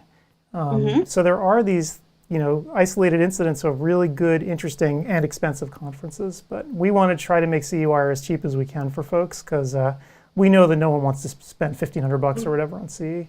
And the reality is the kids getting out of school need these credits. Yep. They're up to their eyeballs in debt. Many of them are young parents that can't leave home, or they have no one to leave the kids with. So they need it. I mean, it's absolutely essential. And if we don't do it, somebody else would invent another CEwire to take care of these needs. Possibly, though, but what I'm seeing, and this is what I was complaining about before, is people just saying in industry, hey, industry, throw me 50 grand. I'll put together whatever you want in terms of, an educational package, and we'll roll it out to the doctors. And that's what we're seeing a lot of, right, of this free CE of varying quality that's basically industry driven. So Provide ARBO doesn't make it more difficult for them. well, that's going to be the interesting thing. To make the courses more meaningful, which would make it much more difficult to do these freebies. Right. Yeah. So I'm not exactly sure what ARBO is doing. I know the past couple of years, because of the pandemic, my sense is that they really loosened up because they had to. But I'm hoping that starting in the summer, they'll start getting stricter again and really improving the quality of a lot of the courses that are being given. Yeah, I think they'll have to go that way, because I think it's dying down here in Florida, and I know New Jersey and New York.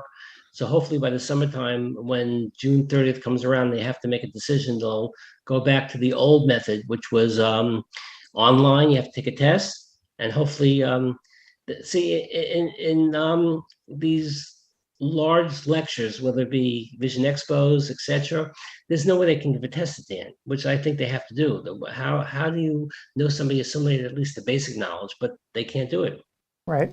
Well, I don't know about the small states, but I suspect that a lot of the state boards in small states they're political because the governor appoints them, but they're based on recommendations by the state association. And state associations need the income from these courses. So the state boards might bend a little bit to make the associations happy, but raise prices and also have the vendors there to pay the bills, because they can't afford not to have the income, because the AOA gets a lot of the money. When somebody, what's the AO dues now, Steve? Would you know, about $2,000? Yeah, it's about $2,000 a year. Yeah. Yeah, and of that 2,000, I'm certain more than 1,000 goes to the AOA. 1,200 of the 2,000, exactly. Okay. Yeah. So therefore, the states get a pittance, and they're doing a lot of the legislation and a lot of the lobbying, so they need income from some shape, way, shape, or form. I mean, I'm a deadbeat now. I get the AOA for free. Guess how many years I'm a member? Take a wild guess, Steve. 45. No, you're like $250. How many? How many years? I said like 1/10. 10? No, he's asking you how many years he's been an AOA member. An AOA. Oh, Lincoln was born 1809. I'm trying to think. 50 years. How about 60? I'm coming on 62. Wow. Wow. 62 years, yeah. But I got the free ride. And for how many of those years did you pay dues, Paul? Pardon me? How many of those years did you pay dues? Oh, I left practice in '92. So after that, I was in the AOA because I was on the faculty. So I got a free ride there. And then I got a free ride in Florida and Chicago. And now in Oregon. So you stopped paying dues in '92. I stopped in '92.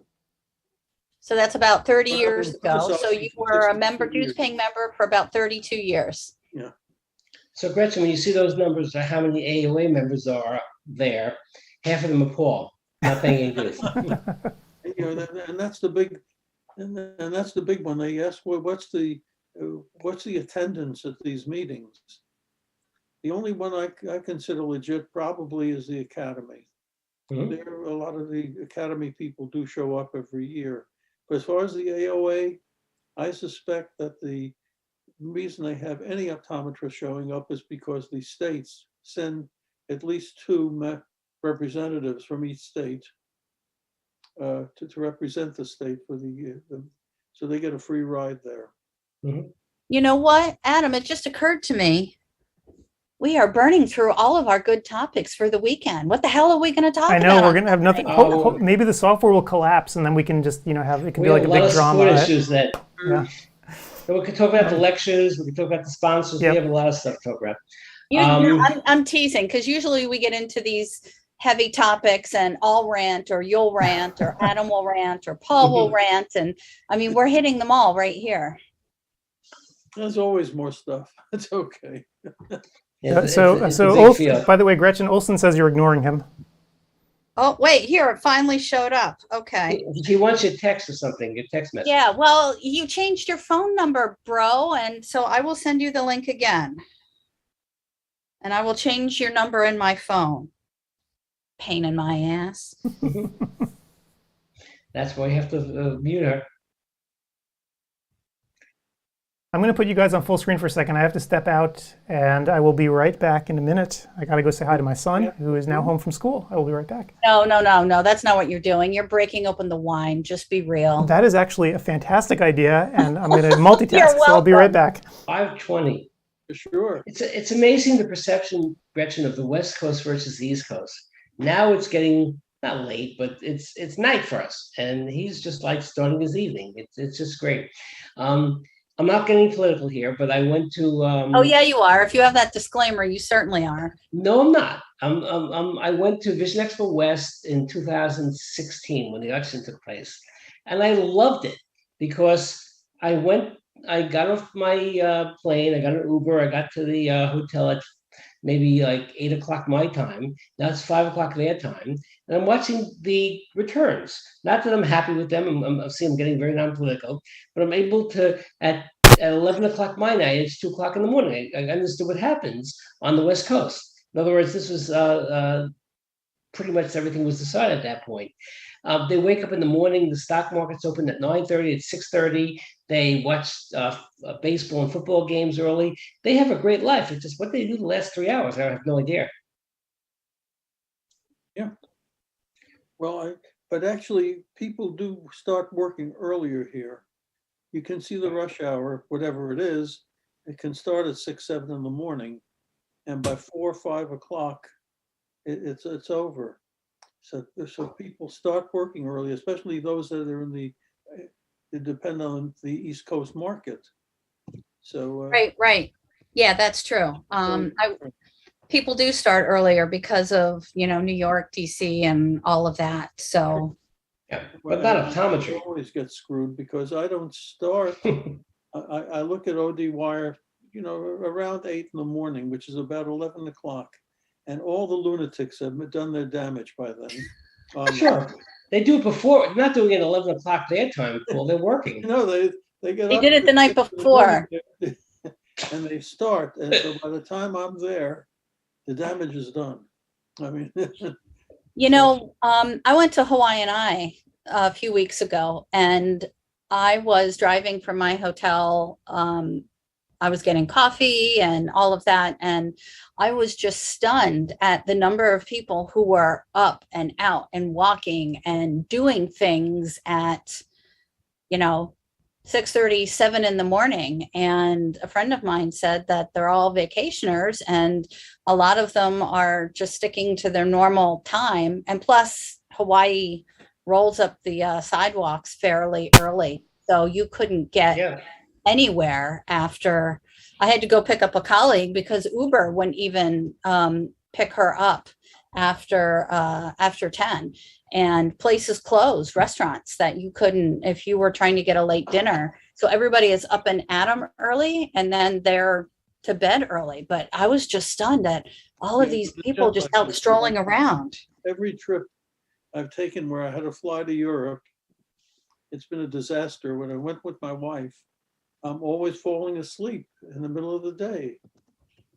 I think I've been banned from the Vatican because I fell asleep when they were giving the lecture about the Sistine Chapel. And you're sitting there and looking up at the ceiling, and I fell asleep while they were giving this lecture about. Oh no, did she kill you? Oh yeah, I've slept through, many things. Well, you need to give yourself a little more grace time when you get there. Yeah, another criticism, of course, with Festivus is I don't remember any of the trips because I slept through them. Plus, Gretchen, people who are going to Hawaii from the East Coast at least are invested in the stock market, or they have business still running, they have to check in, whatever. So that's the reason why they have to be. I think I would be up also. That's the greatest flight, by the way, going to LA, leaving at 11 o'clock and getting there at 1 o'clock. Going back is challenging, though. It's challenging both ways. They're hella long flights. That's why people on the West Coast go to Hawaii and people on the East Coast go to the Caribbean for tropical vacations. And it's I broke the trip this time overnight. I flew into LA, stayed the night there, and then went to Hawaii the next day. I don't know if that was better or worse. I mean, maybe in some ways it's better just to get it over with. But then what's that, 7 hours? Oh, 8 hours? Yeah. I got home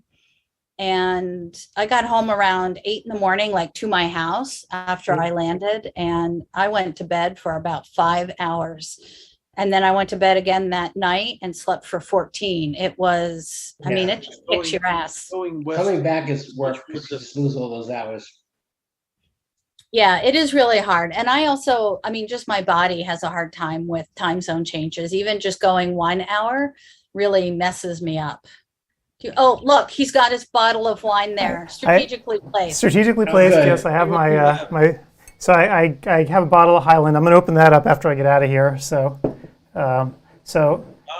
yeah. So how is Mr. Reed? You should have him come in and make a cameo. Tell him I said hello. He's reached that age where he's reached the age where he doesn't want to be on camera. So you know how it is, right? Being an adolescent. Not even to say hello to his favorite friend Gretchen. I know. We'll have to do it sometime. Like go away from the camera. He gets actually scared. He gets nervous when he sees the camera up here now. So he doesn't want to be in here. Poor guy. Yeah. You've scarred him for life. I know, right? But somebody was concerned, Adam, about being on the West Coast. We start at 10 or 11 o'clock. Yeah, so Eastern time. Yeah, so it's going to be starting this year at 10 o'clock. The classes are going to start at 10 o'clock Eastern, and then they run literally all day. So even though I know it's 7 on the West Coast, I know it's early. It's earlier for me because I'm going to be here an hour before. But we are running all day into the evening. So we had no choice, unfortunately. I pushed it as late as I could. Hey, Adam, check to see if Mike has tried to come in, because he says he can't get in. Oh, he might have, and I left. So if he wants to try again, I can. Yeah, try so I just mentioned to him to try again. He's in the chat now. No, he was going to log in onto Zoom and give us his Arbo rant. Oh, okay. Oh, so Rebecca's asking, an Oregon wine. This is Highland, Rebecca. So yes, this is right in the valley. It was actually one of the very first wines grown here in Oregon. One of the first Pinots. Apparently, they had the grapes smuggled out of France in a briefcase or something. There's this whole convoluted story back in the early 70s how they actually smuggled the clone into Oregon and created one of the first Pinot vines here. So. You see 60 Minutes this past week was a rerun about climate change. Yes. So the benefits of climate change is that the warmer weather has come north. So Oregon now has become a serious wine growing. Well, look who it is, as I live and breathe. Yes. I went to Hawaii the next day. I don't know if that was better or worse. I mean, Olson, you got to mute. There you go. mute the stream. There you go. I just see iPhone. Yeah, there you now Yay. you're back. Hey, Mike. Can you hear me? Yes. Yep. Sure. Okay. Recover from your I'm holding my phone while I see you on the screen. But we've sort of lost the mojo on ranting. Oh, you Oh, can I've seen always that. bring back the rant What? mojo. Do you have a history with feeling art? better? You feeling I'm better? sorry, say again. Do you have a history with art? Are you I've feeling Oh, better? Art and I are friends. We weren't serious. We do disagree on standards on CE, but he has a different perspective. He's been a speaker most of his career. I started out a volunteer regulator, and I say that kind of in quotation marks. I'm an optometrist. I see patients for a living. Oh, feel the burn. Yikes. Yeah. Yes. Boy. Was No. he? So he's a speaker for the living, you're saying? I want to take this back to him. I think Art has done rather well as a speaker. But he's actually, over the last 2 years, he's been so pro online CE versus going to conventions and probably getting a much larger or smaller, I'm not sure, at these lectures. Yeah. Well, I think he uses much more discretion where he's speaking, because you have to start flying. If he can lecture online and get paid, he's far better off. So, he likes what we do, and he would love to do it more rather than have to get on an airplane. So there's method and there's madness. Mm-hmm. I think he was somewhat concerned about COVID at the very beginning. Maybe that's dying down a little bit now. And he's also, Mike, Art has to be close to 65 or more. Was it in your class? No, he was in. I'm slightly older than 65, a little bit, and he was my first resident in medical optometry at SUNY. I was a freshman. He was a resident, so he's older than you by 3 or 4 years. Yes. Yeah. And we had this robust lady. He had to get a gonio lens on her, and his first year as a resident, maybe the second week at school, and he gets it on. I can't believe I did that. And we learned from that. But he had the same personality back then. Well, so he's probably, I would guess, 70. I know him just about since he's went into practice. He and his partner opened up on the ground floor of our office building in Long Island. Yeah. Wasn't it a Pearl? I'm sorry? No? Wasn't it Pearl Vision Center you opened up? No. He opened up a private practice. Okay. And he was able to get more inroads into the ophthalmologists in Long Island than we did. Yeah. And But there wasn't a dry eye in the house then, so he moved to Arizona. So, he didn't charge nearly as much. And we almost went into partnership with him. He was going to come in as an associate, but we couldn't blend his practice. It was too low end, so it didn't work out. Sue Resna says thank you. So we're still very good friends. So I must admit, it's a lot of years. Adam, you disappeared. Oh, sorry, I'm here. I was just helping someone out technically. I checked my email to see if people are having trouble getting in and answering questions for folks. So sorry if I kind of zoomed out there. Unintended, zoomed out. Zoomed out. Yeah, no, I'm trying to help out. So I'm just trying to help people who may have trouble getting in. Some people don't know where to go or what to do. I want to make sure that everyone has a good experience here tonight, so that on Saturday they'll just zip right in. So, Mike, what's your feeling as an outside speaker, etc., about what we're trying to do? Download the transcripts. The outlines. Have the speakers interact with ODwire. Don't you feel that this is so much better platform for continuing education than what's normally given, and it's ostracized by a lot of people in the community? It's great. I think what you're doing is wonderful, and I don't have an endorsement to give because I just see patients and I'm not on Arbo anymore. Right. But this is wonderful, and I think if people read what I write on ODwire, they know how I feel about CE accreditation and what that really means. It doesn't always go over that well because, frankly, it's a lot of work. But the idea of presenting CE, of being a CE provider, is to educate, and it's to educate for the public welfare. That's what this is for. And that's really where Adam's aiming.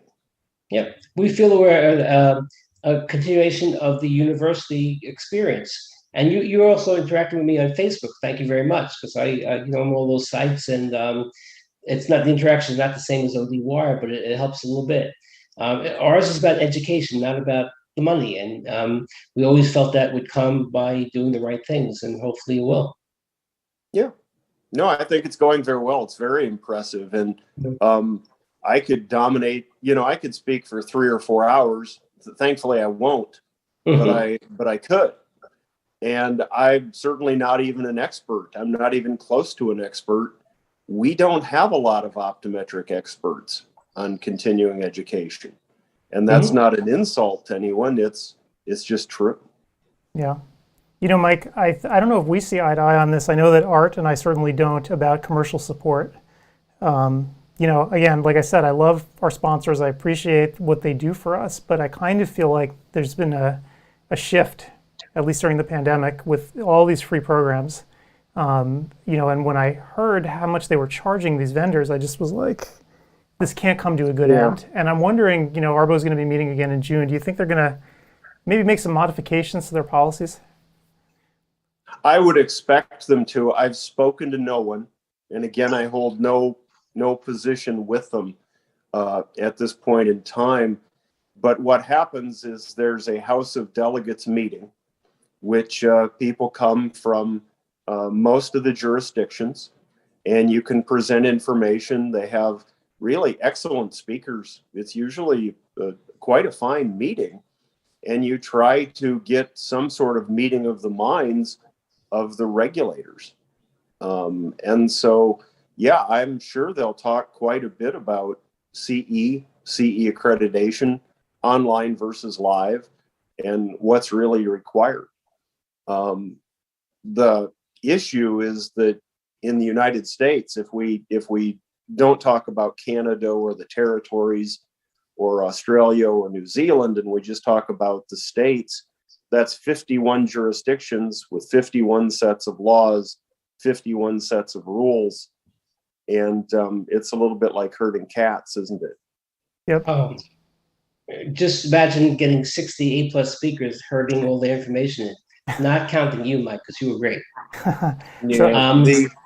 We try to get into Europe through the certification process with England, and it was so challenging that they never answered our emails or questions, no matter how much fees we want to pay to get England and Germany and France. So it was very challenging with that. Yeah. Yep. Commercial support is interesting, if we can go back to that for a second, because some people will think I'm very much anti-commercial support. I'm really not. You just have to have certain firewalls. Right. And it was the United States government that really sort of cracked down on medicine in 2007. Excuse me. So this isn't really new. And in wanting enforced standards of commercial support actually originated with the Senate Finance Committee and medicine. But as ODs, we accept reimbursement from CMS for Medicare. We're included in the mix. We're not going to slip underneath it. Yep. And I kind of wonder if these rules just need tweaking from time to time, just because as relationships evolve over time, people find really creative and interesting ways to kind of skirt the rules. Sure. Which is, as we all know, sitting here, if we just look at the literature, if we look at medical journals, there are ways to have bias in there. There's publication bias. There's lots of ways to ghostwrite or insert information that maybe isn't optimal. And you can certainly do that with CME or CE too. So if we want commercial support in the future, if we want to progress as a profession, And most importantly, if we want to protect our patients, we should want to be on top of this. We shouldn't be fighting it. We should be engaged in it. Mhm. Right. I sound like a politician, but I've just done this a long time, and it's we're behind. We're a long ways behind, guys. Right. I mean, I feel like there's a, when I went to medical school in the 90s, early 90s, I guess, there was basically no rules, right?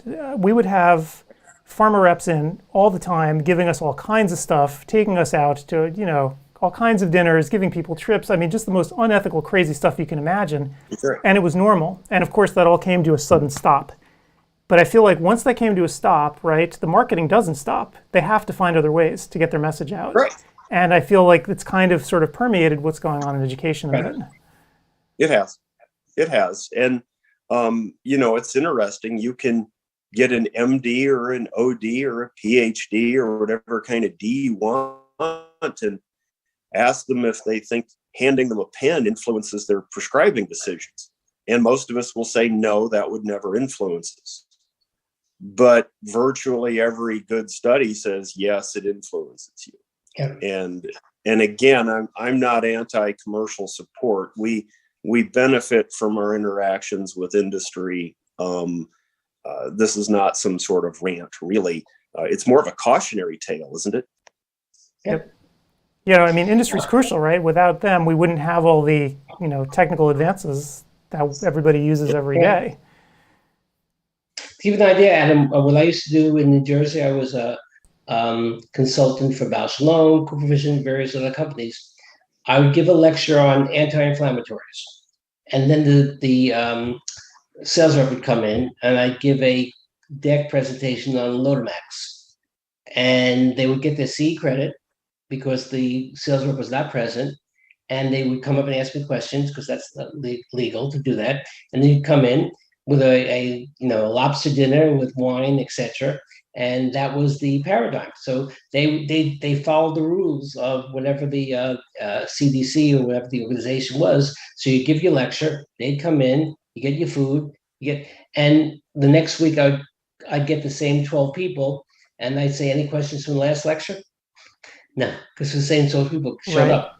So it's just a sham. It works at a subconscious level too. I remember when I was an intern back in suburban Detroit at our hospital, they would always take you to the Ritz-Carlton down the road, and they'd always give you the dinner meeting. And of course, you're working a huge number of hours, you're poor, of course you're going to go, right? And you don't like to think that it influences you, but of course it must at some level, or else they wouldn't have kept doing it. Well, in optometry, there's a lot of choices. There's choices of glaucoma drugs, antibiotics, steroids, etc. And sometimes you're given an even choice. So if it's an even choice, you're going to choose the product that the company or the sales rep is nicer to you. The girl might be pretty to you in the office, whatever criteria the people choose. And you're going to choose the product that you are weighed towards, given an equal choice, I always say. In this stage in glaucoma, there's probably 2 or 3 equal choices. In anti-inflammatories and antibiotics, there's equal choices. So there's Zymaxid, and for glaucoma, there's Vyzulta, and some other drugs that you could use. You could choose what is not only best for the patient, and then you get the phone call from the pharmacy that drug's not covered. So that's another story to start another time. But so given everything being equal and cost being equal, you're going to be influenced by how much you like the sales rep and what they've given you, or what lecture you've gone to, what dinner they give you. I've gone to with Wesley Jessen. Remember Wesley Jessen? Paul? Yeah.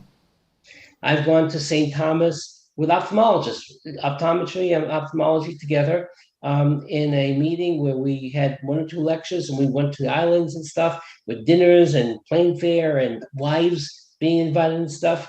And it was great. High-end. I remember when Wesley Jessen used to give out ties that said contact lenses on them. Well, this was probably 1995 or something. Yeah. They got bigger then. That's when they got the color lenses. But before the government came in, it was wonderful to work for these companies, because when you flew first class. Yes. In business class. You were handsomely paid, and you just didn't. Meant you didn't have to push their product, but you didn't say anything bad about a product. I recall I went out for Revlon. They owned Hydrocurve for a short period of I time. remember that. Yep. Yeah, so I went out for Revlon. I did a national tour, and people started asking me about the safety of extended wear lenses. In those days, it was thick, especially the toric lenses. And I said, no, they're not safe. Well, they fired my ass. You can't say that. Yeah, they were terrible also.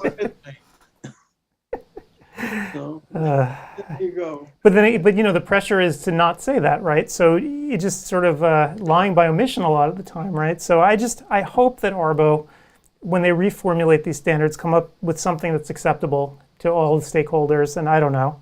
I know I probably shouldn't be ranting and raving like this, especially because all of our sponsors are sitting in here right now in our chat room with us. But Where's Mike Vance? But our sponsors know how good we are at letting them do what they do, which is present their product, present their discounts, and we're going to talk about their science, which is great, and let the consumer decide. Right. I mean, I feel like with our sponsors, it's our, you know, what we do for them is give them access. We let them tell their story, but we just don't want them to influence the content, you know, on the site. That's why most of the lectures were actually drawn up and submitted long before we even had the first sponsor at the conference. Yeah, we'll have sponsors on CEwire. Right. They're going to take up a lot of airtime talking about their product, but Yep. this is separate. They know this is an ad. So that's the way it's done. Where'd Mike go? He had to go. His phone croaked, but I wanted to Yeah. compliment him. I never saw a head of hair like that. Yes, I thought he was much older for some reason. That is a beautiful head of hair. If I had hair like that, I could have been a contender. Look at mine, Paul. Oh, yes, beautiful. So, Gretchen left us too. Yeah, but she had to go. yep. Time? So I'm gonna hang out here at least for another 45 minutes just so I can, you know, help answer questions. So Dale saying I'm from Michigan. Actually, Dale, so I went to the University of Michigan Medical School and I went to business school there, and then I was at Oakwood Hospital, which I guess is now Beaumont. I guess Oakwood has been overrun and Beaumont has become a huge system. So that is what I was part of. So hopefully I'll get back there someday and check it out again. I'm sure it looks very different. But, yep. And Dale, you're from the UP. So that is actually the one part of Michigan that I did not make it to. I didn't make it up there, unfortunately. But a lot of my friends in medical school actually were from the UP. In fact, one guy, I remember he almost like fit a stereotype. It was hilarious because he had an assault rifle under his bed, and he loved to go hunting. And you know, in Ann Arbor, like, you know, it's an urban area, you know, everyone's in college, but he's like, nope, weekends I'm going up. I'm going up the mitten and I'm going shooting. So you went to University of Michigan and then the MBA there. You had so many years there. You used to get the tickets to the football games. Well, of course, yeah. When you're a student, you get the tickets. Which you gave away. Yeah. Well, I mean, I didn't have time for, you know, a lot of that because at Michigan's medical school, when you go there, you have a test every Monday that covers everything you learned in every class the prior week. So you can imagine that weekends were not a huge amount of fun at the medical school. And yeah, so Dale, I really do want to visit the UP sometime too. My buddy's up there. Actually, my buddy with the assault rifle, he became an anesthesiologist. I only imagine he owns like half of the Upper Peninsula right now because his practice is huge. But you know, just on weekends, he's like, yeah, I don't do anything fancy. I just go snowmobiling. I'm like, yeah, sounds nice. One thing, Adam, people are asking how many credits they can get live interactive online, and we've structured it so they can get all 60 credits. It's important to know. Correct. I can actually pull up the schedule so people can see it in person. They can get a real sense of it. So if I pull it up so you can see, if you actually dare, you can sit through all 60 credits. You show up one day, take, you know, room 1, show up another day, take room 2, take room 3 the next time, or however you want to do it. In theory, you know, if your butt is strong enough, you can actually pull this off. Right. I put up 3 times 10 times 2. Yep. And I think in certain states, I think you said in Jersey, there's a carryover. So they can get credit for 2022 and 2023? That's correct. Yes, they can get 40 credits, 20 each year. So they And that's can- New Jersey. New York can get, I believe, 30 online interactive, which is, and if you take New York, New Jersey, and California, that's pretty much. Oh wait, Mike three-quarters is of the back. country. Hang on, Mike is back. I just let him into the room. Yes, here he is, he's back. Let me go on to the Zoom. There you go, Mike. Hi, am I Mike? back? Hear us. Do you practice near Jamie Falco or Thomas, excuse me? Me? Yeah. He practices I in the middle of nowhere. I practice in a small hospital in the middle of nowhere. I'm in Southwest Minnesota. Oh, okay. That's very, very calm there. I like that. It's very calm. It's very cold right now too. It's not for everybody. The wind's always in your face. It's very cold. The people are very nice. It was a change for me. I came from private practice, and we decided to change our lives a little bit. And it's actually been quite a lot of fun. They're good to me. Much less stress, I believe. Yeah. I don't know about that. I thought that for a while, but now with the pandemic, I'm surprisingly no. Yeah. But I'm in Florida now and going up north in May, but you have that May when it comes. It's so great, right? Yeah, the summers are very nice, and we like it. We've lived all over. Jolene and I have lived in California and Colorado and Texas and Washington, D.C., and we've been all. Yeah, We can go in. Climate, though. I remember there was a group called you're old enough to remember what was it called? The North Central meeting? Yeah. In Minneapolis. I know North Central. I went to a couple of them. And they looked like lumberjacks. They used to come down with the heavy coats on, and they would try to be so nice to the speakers. It was literally 30 below zero. It was they had it in the middle of winter. I understand. It was get from the cab to the hotel and stay there. But no. You have to see our Guthrie Theater. Yep. In Minneapolis. Yep. These are my people.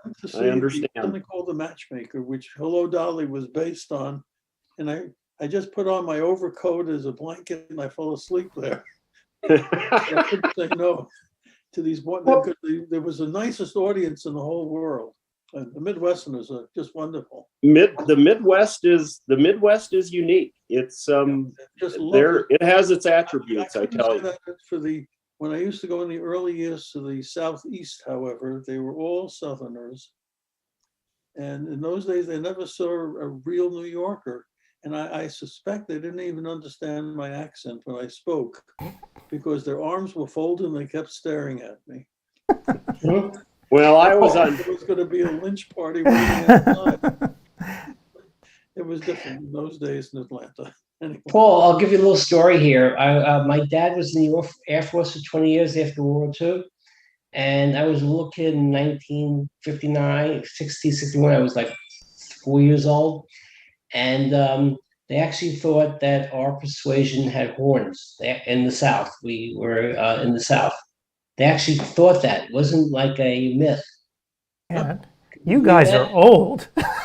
I refuse to be part of this conversation. Smart. I'm feeling very young right now. Do I look like I have horns? That's the kind of talk that makes me just furious, and then I frighten people. So it's probably, the conversation could get uncomfortable because I'm not very tolerant of such talk. Yeah. So it wasn't that they were racist. It was just what they thought. Yeah. No, I understand. It's I'm not giving it an excuse, but I understand, and it's very sad, isn't it? I don't like it. Yep. Well, I think we're a little bit more. The internet has made people a little bit more erudite at every age. Let's hope. Which brings us back to CE. And why internet CE is really can be great, can actually be more effective compared to sitting in a lecture hall, reading a newspaper, looking at your cell phone. Well, you know, Mike, I was hoping that I could rope people into actually participating in the forum threads around each one of these classes after they're done. Because to me, Sure. that's where we're going to get the best bang for the buck out of this. I want the people who take these classes to teach each other stuff and not use the internet for the terrible purposes that it has been used for, right? Yeah. I mean, the internet, Right. the promise of the internet has been squandered in a lot of ways. But I want it not to be in this particular case. That's why I made the forums for CEwire in particular totally private and even not available to the rest of ODwire. I want people to really engage with each other on these topics. So, for example, Mike, on your lecture, when somebody asks a question or has an opinion about it, because it's an important topic, you'll get an email. Right, You have so to respond to it. You don't have to that- respond, but you that's- should. I imagine somebody responding on OCTs or angiography and stuff. You got the expert coming back after his lecture and saying Right. what is great. I mean, how much better could it be? So what I noticed too was a lot of our speakers were actually just telling people to send them emails afterwards. And I realized at that moment, you know, how ad hoc the whole system has been online, right? Where they're imploring people to send emails to them privately and have a private discussion, where that's really not the most effective use of people's time. That's why I want to put it into the forums, and I'm hoping, you know, Mike, hopefully you can take a few of the classes at least over the weekend. I'm going to try. Yeah. Yeah. Well, you need the credits. How does Minnesota work, for example? For I don't CE? need any hours. Okay. Yeah, the idea of engagement, and particularly engagement that means something to your practice. And optometrists do practice differently, and we have different needs and different interests. But the idea of engaging in something that actually means something to your practice and changes your knowledge or changes what you do in practice or improves a patient outcome, that's really what CE is supposed to be about. Yep, and actually I'm putting up the schedule again so people could see. We made the topics general enough so that hopefully everyone will have something that they might want to look at. You know, there's obviously some dry eye stuff. Some people hate that, so they don't have to look at it. You know, but there should be something for everyone, I'm hoping. Although I noticed that we don't have a lot of vision therapy this time around. That's probably one of We have Tammy. We have Tammy, that's true. So we have a couple hours, but not that many.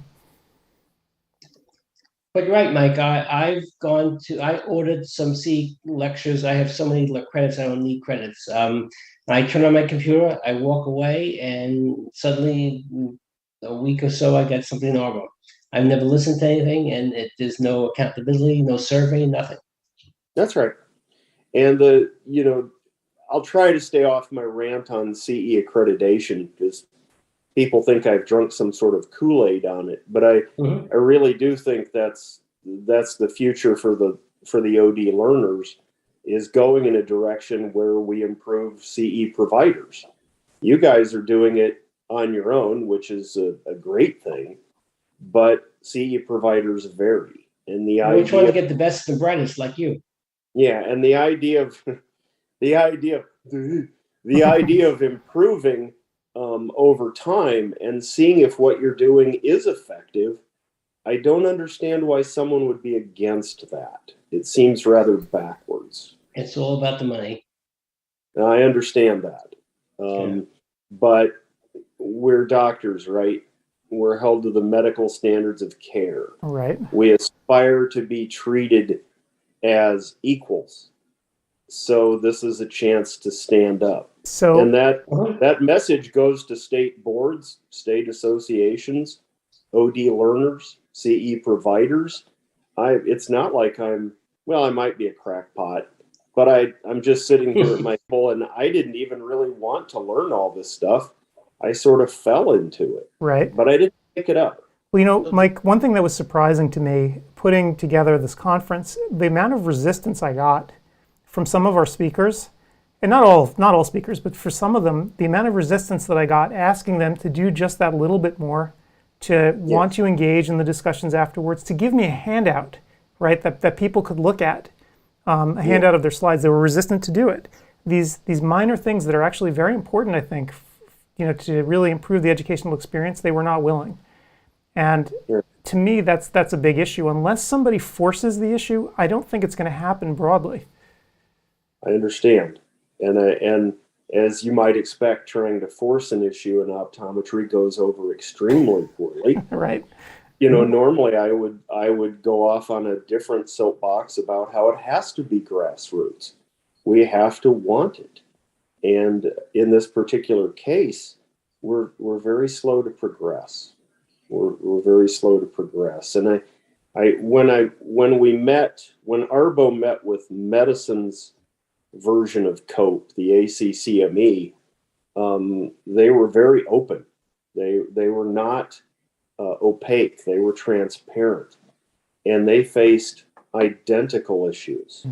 And actually, one person said actually they were worse issues, not better. So again, when I come from the directions I come from on ODwire, I'm really not being critical like a self-loathing optometrist. I'm just kind of explaining how things evolve. And we really need to think about this. Yeah. Think about it, Mike. When I graduated in 1982, how I practiced, I just retired, but how I practiced the year I retired was totally different than in 1982. Nothing the same. I mean, the instruments, orals, therapeutics, glaucoma treatment, nothing was the same as I practiced. I didn't do OEP. I didn't do that much vision therapy, things that I was SUNY. So the point is that everything I learned after that was by CE or bootstraps. So literally the whole profession had changed in 20 or 30 years. And so if you don't keep that up, imagine if somebody didn't keep that up, they'd be practicing things from with knives and baskins.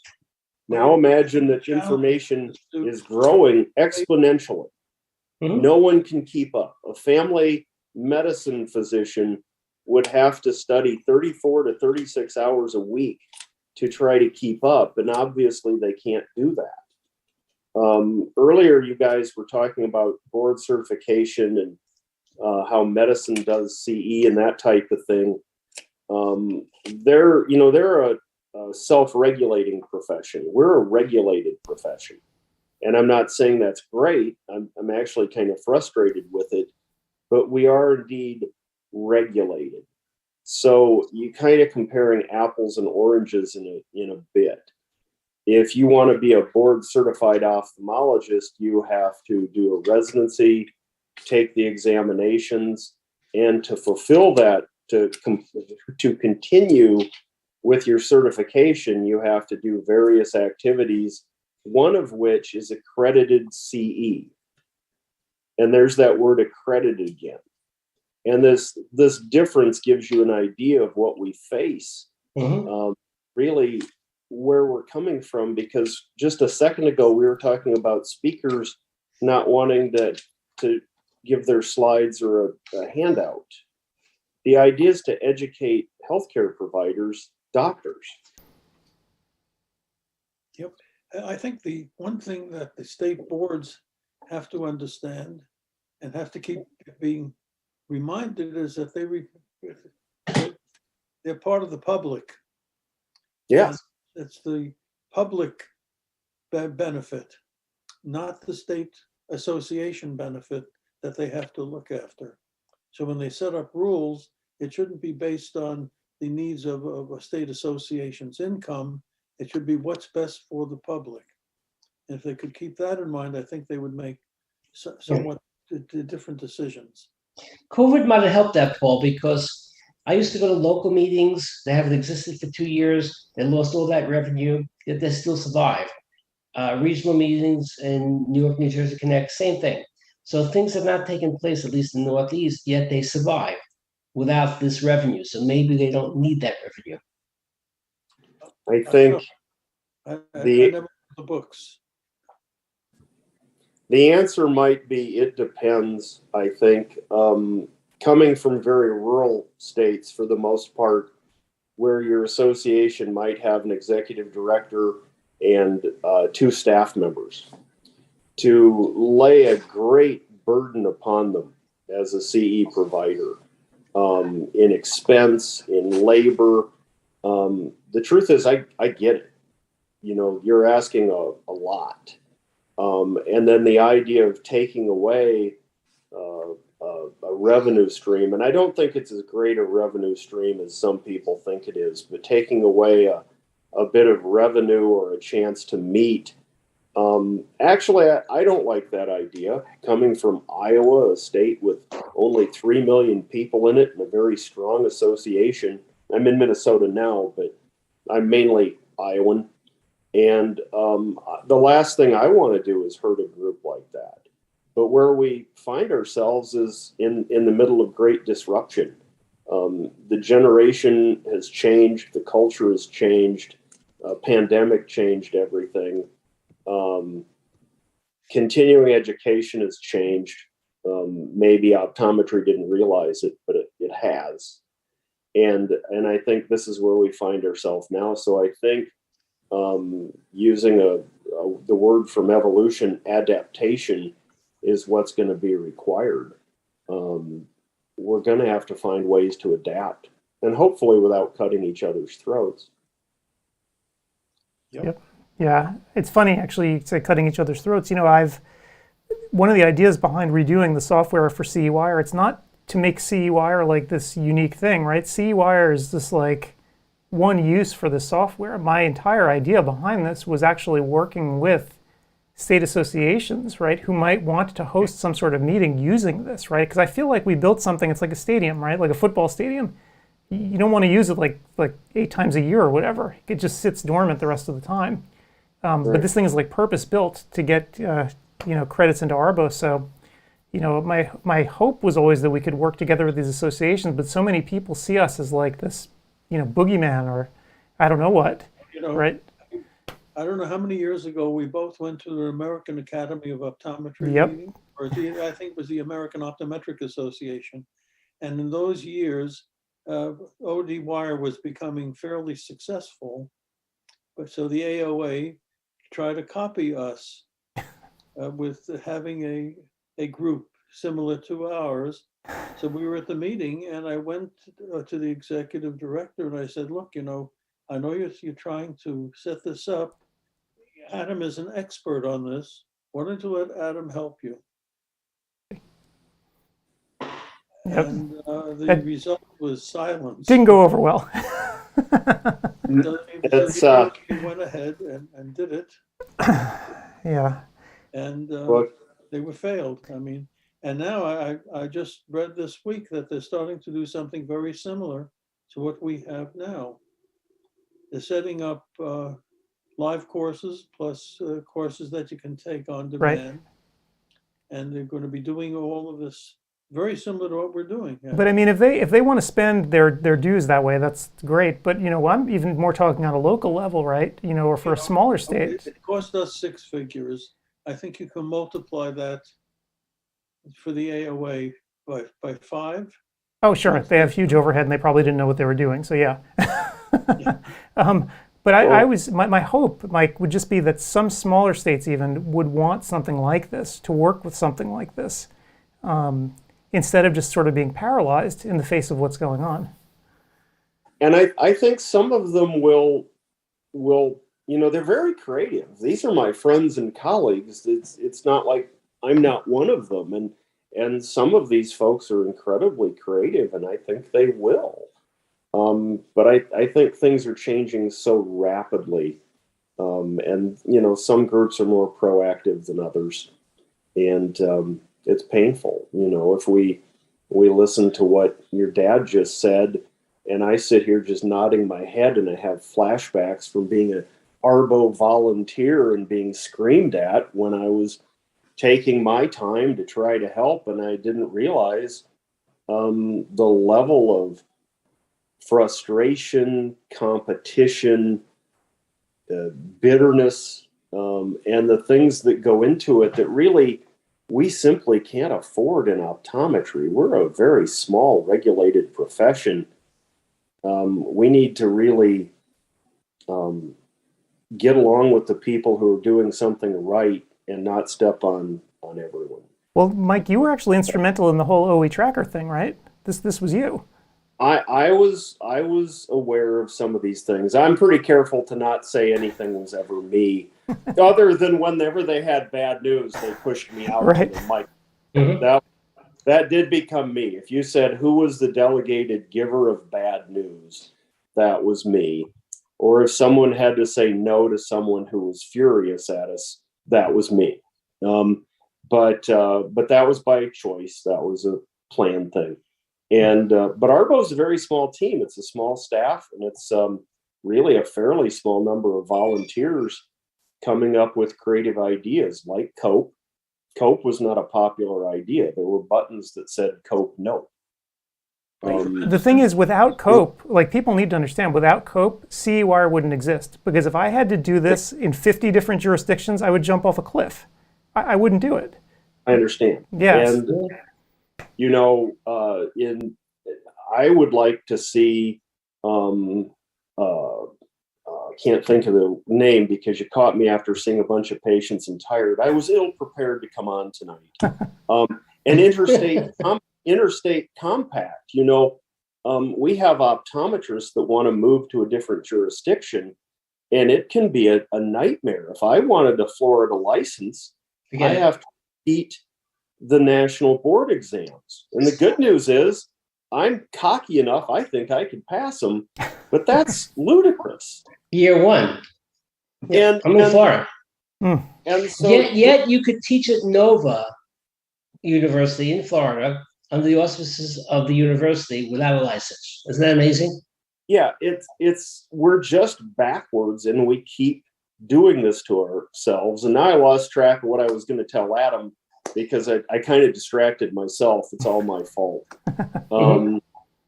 Adam, what were we just talking about? We were talking about Cope and the fact that without it, we would be screwed. Like this conference would not be, because I wouldn't put up with doing paperwork for 50 states. Yeah. So has my desire for an interstate compact so ODs can move from jurisdictions more easily, has that manifested? No. You know, and I would think we would all rush to that. You know, what kind of people wouldn't rush to that? What kind of people are against Cope? And some of them were pretty big name ODs. The idea of standards for commercial support, and let's not rant on that anymore. Those have a new name now. But those were very controversial. And I find them more protective, to tell you the truth, of commercial support than anti-commercial support. We can criticize how they work or what you do or what you need to do, what works, what doesn't. Oh my God, I could rant and rave about it, but you need to do something. And again, I just, to sit and listen to someone say, well, 20 years ago, we were arguing about this, 30 years ago, this, and 10 years ago, that. For the love of God, we need to move on, because there are a lot of, if you read ODwire, there are a lot of threats to optometry and to our practices, to our patients. And I think we're going to be arguing about, now let's hear about this online CE. Is that really as good as sitting in a lecture? Please kill me. Kill me now. Well, tomorrow I'm going to spend most of my day probably dealing with the state of Texas. And I don't know why. Why am I going to go through with this tomorrow, having to deal with their CE broker and dealing with this extra layer of nonsense? You know, OE tracker, the ARBO programs actually weren't started for licensees. We're not against licensees, but they were started for member jurisdictions, you know, the state boards. Right.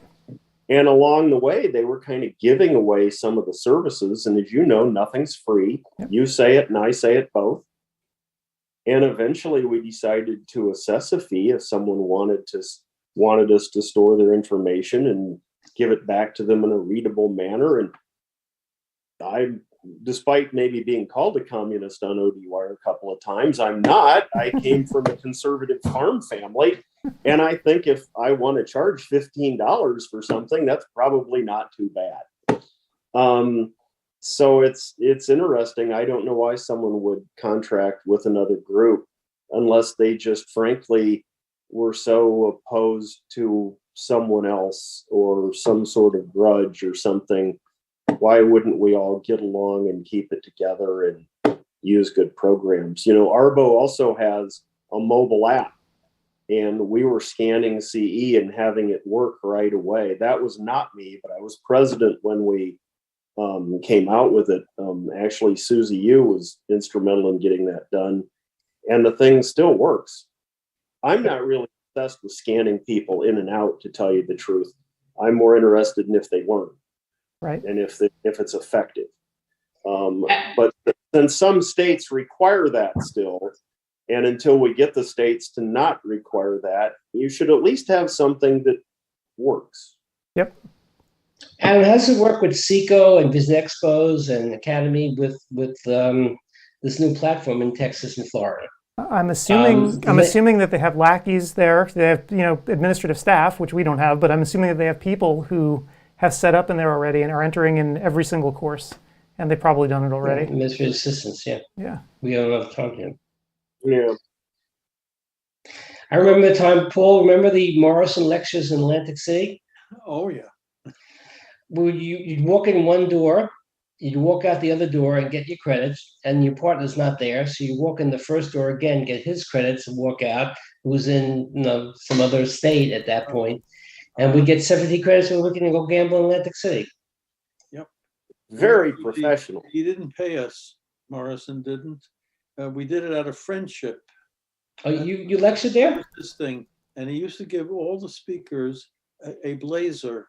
So all the speakers had the same blazer on for the lectures, and he didn't give us money, but he gave us a gift, because the Shah of Iran, you never paid him a fee, but paid him as gifts. So he would give us a watch or some sort of crap. Right? We got a massive audience. Massive. It had to be 1,000 people. Yeah. But I had your chance. Mike spoke about Iowa, and there's a wonderful musical that's back on Broadway now called The Music Man, where Professor Harold Hill goes into River City, Iowa, with the idea of having a school band, and he's selling them instruments, and it's up to him to convince them that it's time to have this band for River City, Iowa, to make it a successful place. So that's going to be your job, like Professor Harold Hill from the music. Well, I think most of us who are, of my age have probably seen the more modern adaptation of that, which is that. So, yeah. That's him. The one by Rodgers and Hammerstein, by the way. Criticize Cope some more. What else you want to ask? No, I think we've raked them over the coals enough. But I'm hoping it's 6:15 here now, so we only have 15 more minutes before the live stream is totally done for the night. I think the test has been successful. I haven't seen too many people fail to get in, which is great. Trying to get in now? I do like that a lot of people actually ask questions about how to do things. So the 15, 20, 30 people that ask questions, there's going to be 3,000 or so that we're going to be challenged the first hour. Yeah, so that's the big question that we have for the software. We know it works. The question is, can it scale properly to 2,500 people at once? So we've done our part on ODwire to really make the servers as robust as they can be. Audentio's done the same, and we're going to find out, I guess, on Saturday morning. So we're going to ask the speakers not to show up. I have a question. Sure. It was a pleasure to have you, because we were forced to have small talk here, and you brought us up to medium talk. Yes. Made it important, actually. Medium. Yes, Mike, you can say something. Not serious. Okay, Not I have a question. Yes. Medium. It's a serious question. Don't laugh. It's certainly an ideal. This is not going to happen at every CE class in the entire country. We're not going to accomplish that. But since Adam is young and idealistic and hard-charging and smart, Adam, what would you want for your ultimate goal for CE, for this meeting? If we're going to talk about your vision for what this does, not necessarily a vision for a company, right, but your goal, your vision for what you can accomplish with this. I want legitimacy. What I want is to make this equivalent to live CE So when someone takes this, they legitimately say, this was as good, if not better, than any live CE I've taken. That is my ultimate goal. I want the surveys to say exactly what Adam said, that this is great. It's so much more superior to live CE, and I learned a lot, and I could go on. It's just the way it should be done and the way we should be doing things in the future. So I want the brand to be able to develop the paradigm to what CE is in the future. Okay, I'm obviously leading you guys a little bit, but it's not a trick question. Yeah, I mean, and so this vision, and let's call it better. Let's not call it equal to. Let's make it better. Mm-hmm. What the hell are you listening to me for? I'm not part of this, but let's make it better. And our ultimate goal then is an effect. What effect are you going to have with this endeavor? So ultimately, this should impact the quality of care, right? If we do it properly, we hope. That's where I'm leading you. Yeah, I mean, that's the ultimate goal, right? If we can deliver, superior quality CE to places that are far flung, where people don't necessarily want to travel or can't travel, right. In theory, we should be able to improve the outcomes in a variety of places. So we'll see. Right. Outcomes and make it a real cool thing in optometry where people are talking about what they should be talking about, rather than being in their dark room for 40 years and never talking to another OD about what they do. Yeah, and also, Mike, I want to say that this is a little bit off the beaten path, but I am actually disappointed and angry with the way the internet has turned out. I've been working, in the internet space for a very long time, right? Since before the internet was a public thing that people were able to use. I am really unhappy with what it's become. And I think, you have a problem with a dark web shopping and pornography? I mean, pornography maybe not, but but I mean, I'm disappointed with the way it's all happened, because it could be so much more. And every time we do something here, I always think about, can I align our incentives, right, with the incentives of our user properly, right, so that the outcome is the best? And that's what we're trying to do. I feel like I'm applying for a job, but what if you could use this for simulations? What if you could change the way CE is done in optometry? That would Instead be great. of a lecture and an interaction, what if I'm actually doing something? It would be great. I mean, we are trying to push what the state of the art is right now. And unfortunately, and I feel badly actually for a lot of the people who are taking our classes, because many of them will not be able to get credit for this, right? We know in some states they're going to take it because they want to learn, but I feel like it's become very hard to be on the bleeding edge here. We're being pushed, sort of held back. Believe me, I understand. A whole new topic or a whole new argument, but one of the discussions we've had on ODwire are the optometrists intellectually able to meet the same standards that we expect of medicine with the incoming classes, that the GPAs are lower, and if we expect excellence, and Adam, I'm sure, could come up with some very demanding courses, but are the optometrists ready for it? I think, Paul, there's a rank and file in medicine. There's the cream of the crop in medicine, and the same thing in optometry. I don't know if the skill is lower or the same. There's always bright ODs, and there's always average ODs. And I always said to you, thank God for average. But I worry about the below average. What? Well, they'll work at won't. Well, I won't say where they work. They'll do what they could do. But here's the thing: I think that people will tend to rise to whatever level you set. If you start with your expectations really low, it's exactly what you're going to get, right? Mm-hmm. So you got to push people, because if you don't, they're going to be lazy, and they're not going to want. I mean, I have a 12-year-old. I understand this intimately, right? If you don't push, they're not going to rise up to that level. And so I think that what we can do is just try to give that little shove. And I think if you build something that works, if an OD learner sees something, does something that changes them in some small way. I don't mean changes their entire life. I mean it reached them. It changed how they practice. It improved something. I think they can do it. In fact, I know they can do it. And I think the fact that maybe my first year general optics grades weren't the best probably doesn't mean much now to a 61-year-old man who works in a hospital.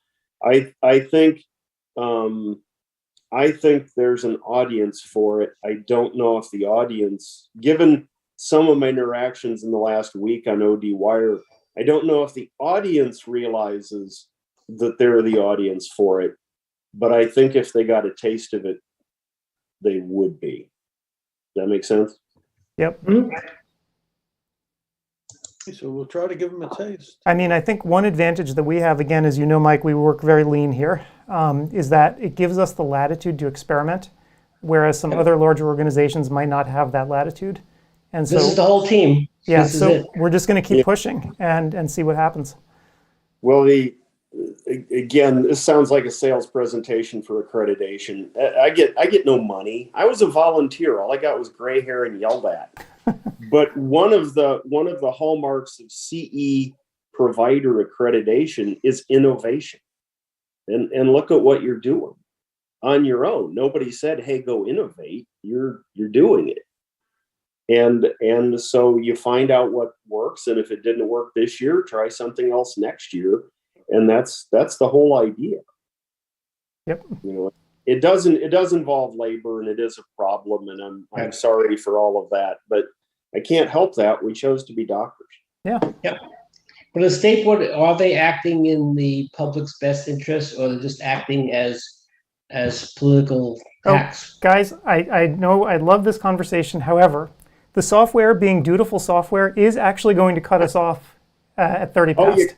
So okay, you got cut off right when he asked the most controversial question. Well, you know what? You need to come back this weekend. You need to take some time and hang out with us so we can keep talking about this. If you let me know, and if you're sure, I don't know. I think you might actually lose readers and learners. Right after the election, so it's easy. Yeah, right. No, come back and help us, because we're going to have a lot of airtime to fill, assuming the software works, right? If it fails, then I'm just going to be typing frantically. But I'm around all weekend. I'm sure I can offend people for you if you'd like. Awesome. because I tell you, they don't. I know we're going to get cut off. They don't want to hear that they're not great. And I can stand and tell everyone how great they are, and I will get applause. But you need to have a little bit of humility, and that that's a good thing. Yep. And you have to believe people too when they tell you suck. And again, that's why we built all this new software, right? Because the old stuff got to a point where I'm like, you know what? I don't like this anymore. And we have to reinvent ourselves. And hopefully people will see that in themselves a little bit too when they use the new system.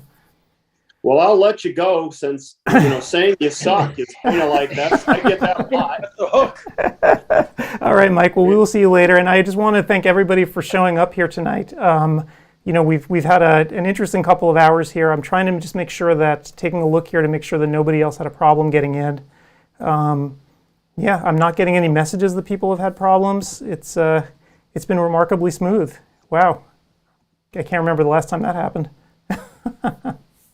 Thanks for having me. I'll send a bill. Thank you. All right, Mike.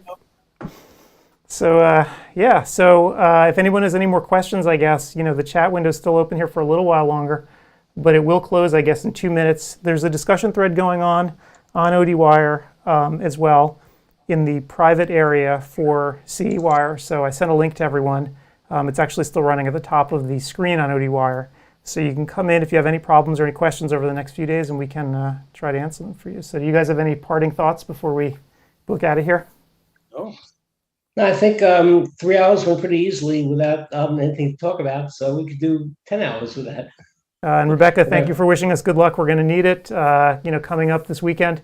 And we're going to keep working. I'm going to keep working on the software, and I'm going to need, I'm going to need luck tomorrow with the state of Texas. So we'll see how that goes.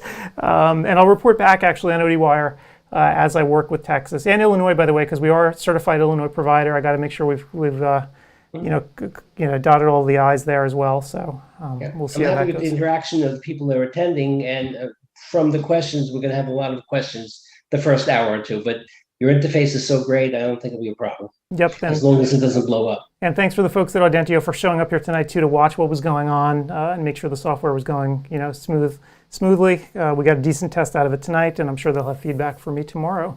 So, and that's right, Diana, go blue. It's hard for me to say that actually, since so many people went to Ohio State who actually attend this conference, but I will say go blue. So there you go. Yeah, so I guess that's about it for us tonight. And if you have any questions, again, hit us up on ODwire. And I'm just going to stick around here for another minute to see if the software actually shuts itself off. Oh, wait. Because, we have a test here, right? Like it's in theory supposed to actually stop precisely at 30 after. So when it shut off. So the stream itself should shut off. So we're going to continue here on Zoom, but the stream should actually just die. Let's see, 1 minute. In I feel like I'm waiting for the ball to drop. right? I don't know why I couldn't get on. I got on and there was no sound.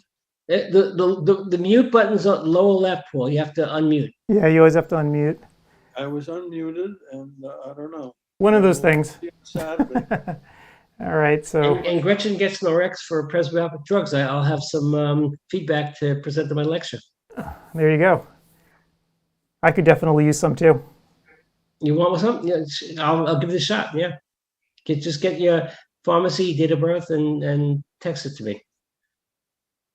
I prescribed it to 3 or 4 friends and patients, and mixed. Some people love it. Some people had no big headaches. No big deal. But All right. It doesn't work like I said, not best in breed. All right, so Kyler just put the link for the forum, which is great. Thank you, Kyler. And we'll see if this stream actually stops when it's supposed to. It's 6:30 now. Hopefully that stopped. Yes, there you go. So, And now we'll go on Zoom.